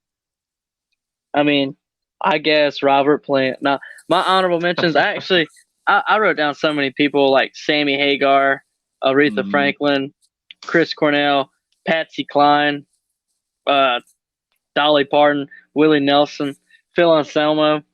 Yeah. I wrote down Phil because his range is just so great. Yeah. And all then of them you were think, great singers. yeah, and like I said, CJ Snare, that's the guy that sung with Firehouse, and I always thought when I was younger, I always thought that guy had a great voice, And then you got like George Jones or George Strait, but see George Strait, I love his voice, but he's also a great songwriter. Like he's Oh my god, bro. literally, Hey, what I mean? He's got like 100 number ones. Yeah, like 62, he's the man. I think, right now. Yeah, and 62 singles that were number ones, bro. But who's counting? Exactly, dude. But I'm it's like if you fucking added it up to all the years he's been playing, it's literally like 2 number 1 fucking hits a year. Yeah, that's fucking nuts. Yeah, every 6 months. Every 6 months, I guess I'll write a number 1. That's you know what I mean? Yeah. That's straight literally up. like 5 fucking albums of number 1 hits. Yeah. You want to talk about Legit. all thriller, no filler, son? God, Yeah. People wish they could do that. Yeah. People. That dude's just. We're about, over here just give me one. Give me one number 1. We kind of see who actually sold their soul hungry. to the fucking devil. That's right, George Strait. Hey man, I say he's a guy, man, but I mean, starting to question. I'm starting to question over here. He's coming. He's coming either here or to Jimbo's place this summer. It's him and fucking he's going on tour. He's gonna be here with the legend that finally, the dude that wrote like 250 fucking songs. I can't think of his goddamn name. He's right fucking there. The fucking scraggly looking motherfucker. Fucking Chris Stapleton. I love Chris Stapleton. Yeah. Nice. Chris Stapleton, honestly. Scraggly looking motherfucker. We need to do songwriters because that man has written for everybody. That's what I say. He's written like 250 I believe he's written for Adele. He's written most of the country artists that even have number ones since the early 2000s on. Like shit, all of them, literally. Mm-hmm. He's pretty much written all their shit. I'm just gonna say it. I said it. Yeah. Fight me. Yeah. No, you're right. Is there any more? You have any more, Trey? Hank Williams. Oh yeah. The Hank Williams Senior. Yes. Yeah, man. I mean, that's what I mean by like there's so many genres and so much stuff. Yeah, definitely. And honestly, I'm surprised. Like now, thinking about, I didn't write him initially on my top 10 because I've been getting down to his music here lately, son. Just getting down to it. Jambalaya, Crawfish Pie, bro. Yeah, and of course, I wrote Miley Cyrus too, so not that y'all. We know the whole world knows now. You could have ended it on a high note with Hank Williams, but you had to throw in Miley Cyrus. Jimbo, what's your honorable mentions? You got a couple? Yeah, I had quite a few actually. Some of the ones that didn't make my list that I cut. I had Serge Tankian, System of a Down. Yeah. A lot of people don't like System of a Down, but dude, I've always my loved mom System loves of a Down. them. My mom loves them, dude. Surprisingly, he actually has a really wide vocal range. Yeah, it's actually pretty strange that he can actually do that. It's just his delivery is so weird, you know. Yeah, it's like their style. Yeah, and their style. It's the way it's like to me. You either so like fast. it or you don't. Yeah, exactly. You either like it or you don't. What's crazy is they actually. I saw an interview with the guitar player Darren Malakian, and he said he writes all those songs on the acoustic guitar. Right. Like tuned in standard. Like he just to record it, he just drops everything down. Plugs it in. I can believe it. Yeah, I thought that was pretty cool. But besides him, I have Chino Marino from Deftones. Like a very unique, wide range. Just he focuses more on like conveying emotion than just literally saying the words, if that makes sense. Right. Like instead of saying I'm sad, he'll sing in a way that makes you feel that he's actually sad. Yeah. Makes you feel sad. Yeah, he doesn't just say I'm sad kind of deal. Yeah, it makes you feel sad. Yeah. What do they call it? Empath or something? Makes you empathetic. Yeah. It gives you empathy. That's good. I also had Stevie Nicks. Because I mean, Stevie Nicks. Shannon loves Fleetwood Mac, and I said that to her about. I actually was gonna write her down, and I was thinking about that, and she was like, I don't know if I would put her in my top 10, and I was just like, I ain't gonna lie, I meant to write her down as an honorable mention. I'm glad you said something. She was down there because I think she's a great singer. Mm-hmm. I also had Rob Halford. I think I'm the only one that doesn't care for Stevie Nicks' voice. Hey, that's fine. Yeah, she's not like my top 10. She's not. Yeah, she's she's not my top 10. So I could. No, I also had Paul McCartney. I like Paul McCartney. I'm getting out of here. I like him better. I've always liked him better than John Lennon. I've never really been a John Lennon fan. No. I like the Beatles. I can't. That's like Bob Dylan. Yeah, John Lennon. I thought him and George had the best voices in the Beatles. Yeah. Yeah. Paul and George. Say so. Not John. Paul. I thought you said. Paul and George, not John. Yeah. I was about to reach to this phone, man. Yeah. No, I did have Rob Halford. You know the best singer in the Beatles was Yoko. Shut up. Oh gosh. Oof. I'll never be that drunk. Justin's gonna try to fight us. I did have I had David Draymond. Paul's number one from Disturbed. Yeah, Yeah, that dude's got a great voice. He's really good. I don't understand why they get so much hate, but that guy can fucking sing. I mean, look at Nickelback. Why does Nickelback get so much hate? That's because they. Well, maybe it's the same reasons because so many people like them. You're bound to have that many people that don't. People right. Too popular. Yeah, that's right. That's right. They're too popular, man. Sorry, I got to listen to something that sounds good. Yeah, Green Day sold out, man. Like, oh my god, I got to be different, man. Real quick, I'll run through my last ones. I had Sebastian Bach. I actually had Sebastian at my number 2, but I erased him. Trey hasn't smiled that big the whole night yet. Look at him. Yeah, I had Sebastian. Dude, up until we started, I had Sebastian Bach as my number 2, and I was like, oh shit, yeah, erased him. Yeah. And put Tony Lewis there and put Sebastian at like number 13 because I did have him at number 2 on my list. I ain't gonna lie. Up until we started, and I was like, nah, man, I hate to do it, but I don't hate to do it because Tony Lewis is that guy. So. Well, it's like I said, I don't particularly like Sebastian Bach, but dude, I can't deny the talent. He is a wonderful singer. Yeah. He's hilarious in Trailer Park Boys, though. Yeah. I had Steven Tyler too. I had Freddie Mercury. That was one I was gonna write down on my top 10. But see, we talked about doing our front man. We were talking about doing a front man one for everybody out there. We're gonna do a front man. I felt he was a better. Like he's a great singer, yes, but a lot of those high notes and shit, that was all Roger Taylor. Yeah. So exactly. I kind of was like very good showman, very good front man, for sure. See, and that was another reason why I didn't put Axl in my top 10 was because I wanted Axl as an honorable mention too. Yeah. I mean, because he definitely is an honorable mention. Yeah, I had a big list. I had Phil Anselmo and Maynard James Keenan from Tool too. So yeah. Oh, and Haley Williams. I only had a couple females on here. I definitely should have had Adele on here. I don't know why I didn't put her on here. Yeah, I'm disappointed in you, bro. CeeLo Green, I'm disappointed in too. myself. I'm surprised you did. I was thinking you were going to put CeeLo Green in your top 10. I'm not going to lie. I told Shannon, I was like, dude, Jimbo's going to get down with some CeeLo Green. I know he loves CeeLo Green, too. Oh, no, I like CeeLo Green.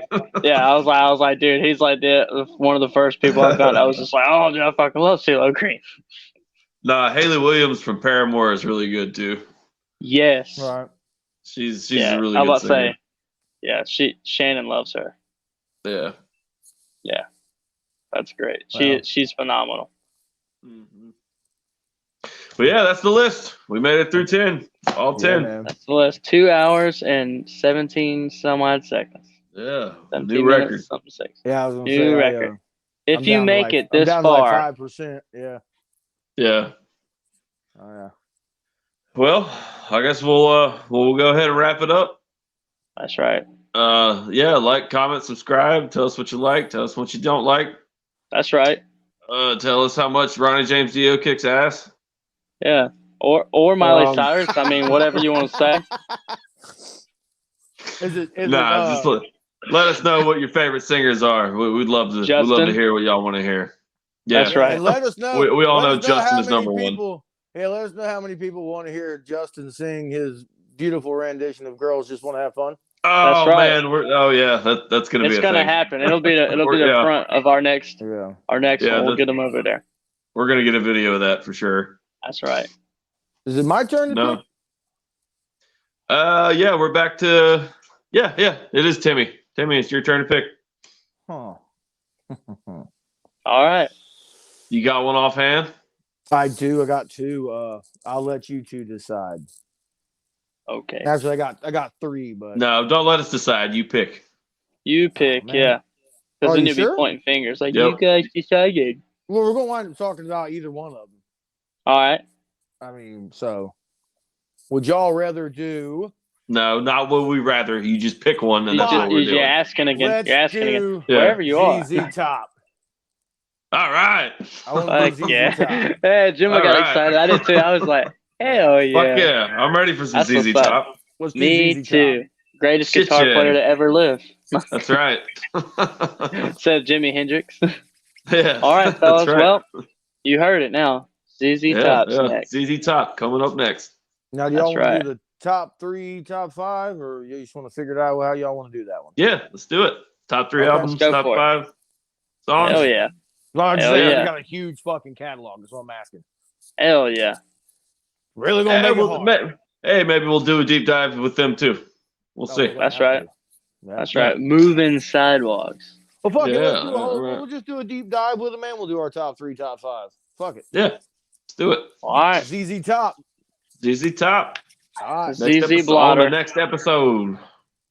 A blotter All top. right. All right, fellas. Remember, Wherever you go. There you there are. you are. Arr. All right. Hell Later. yeah.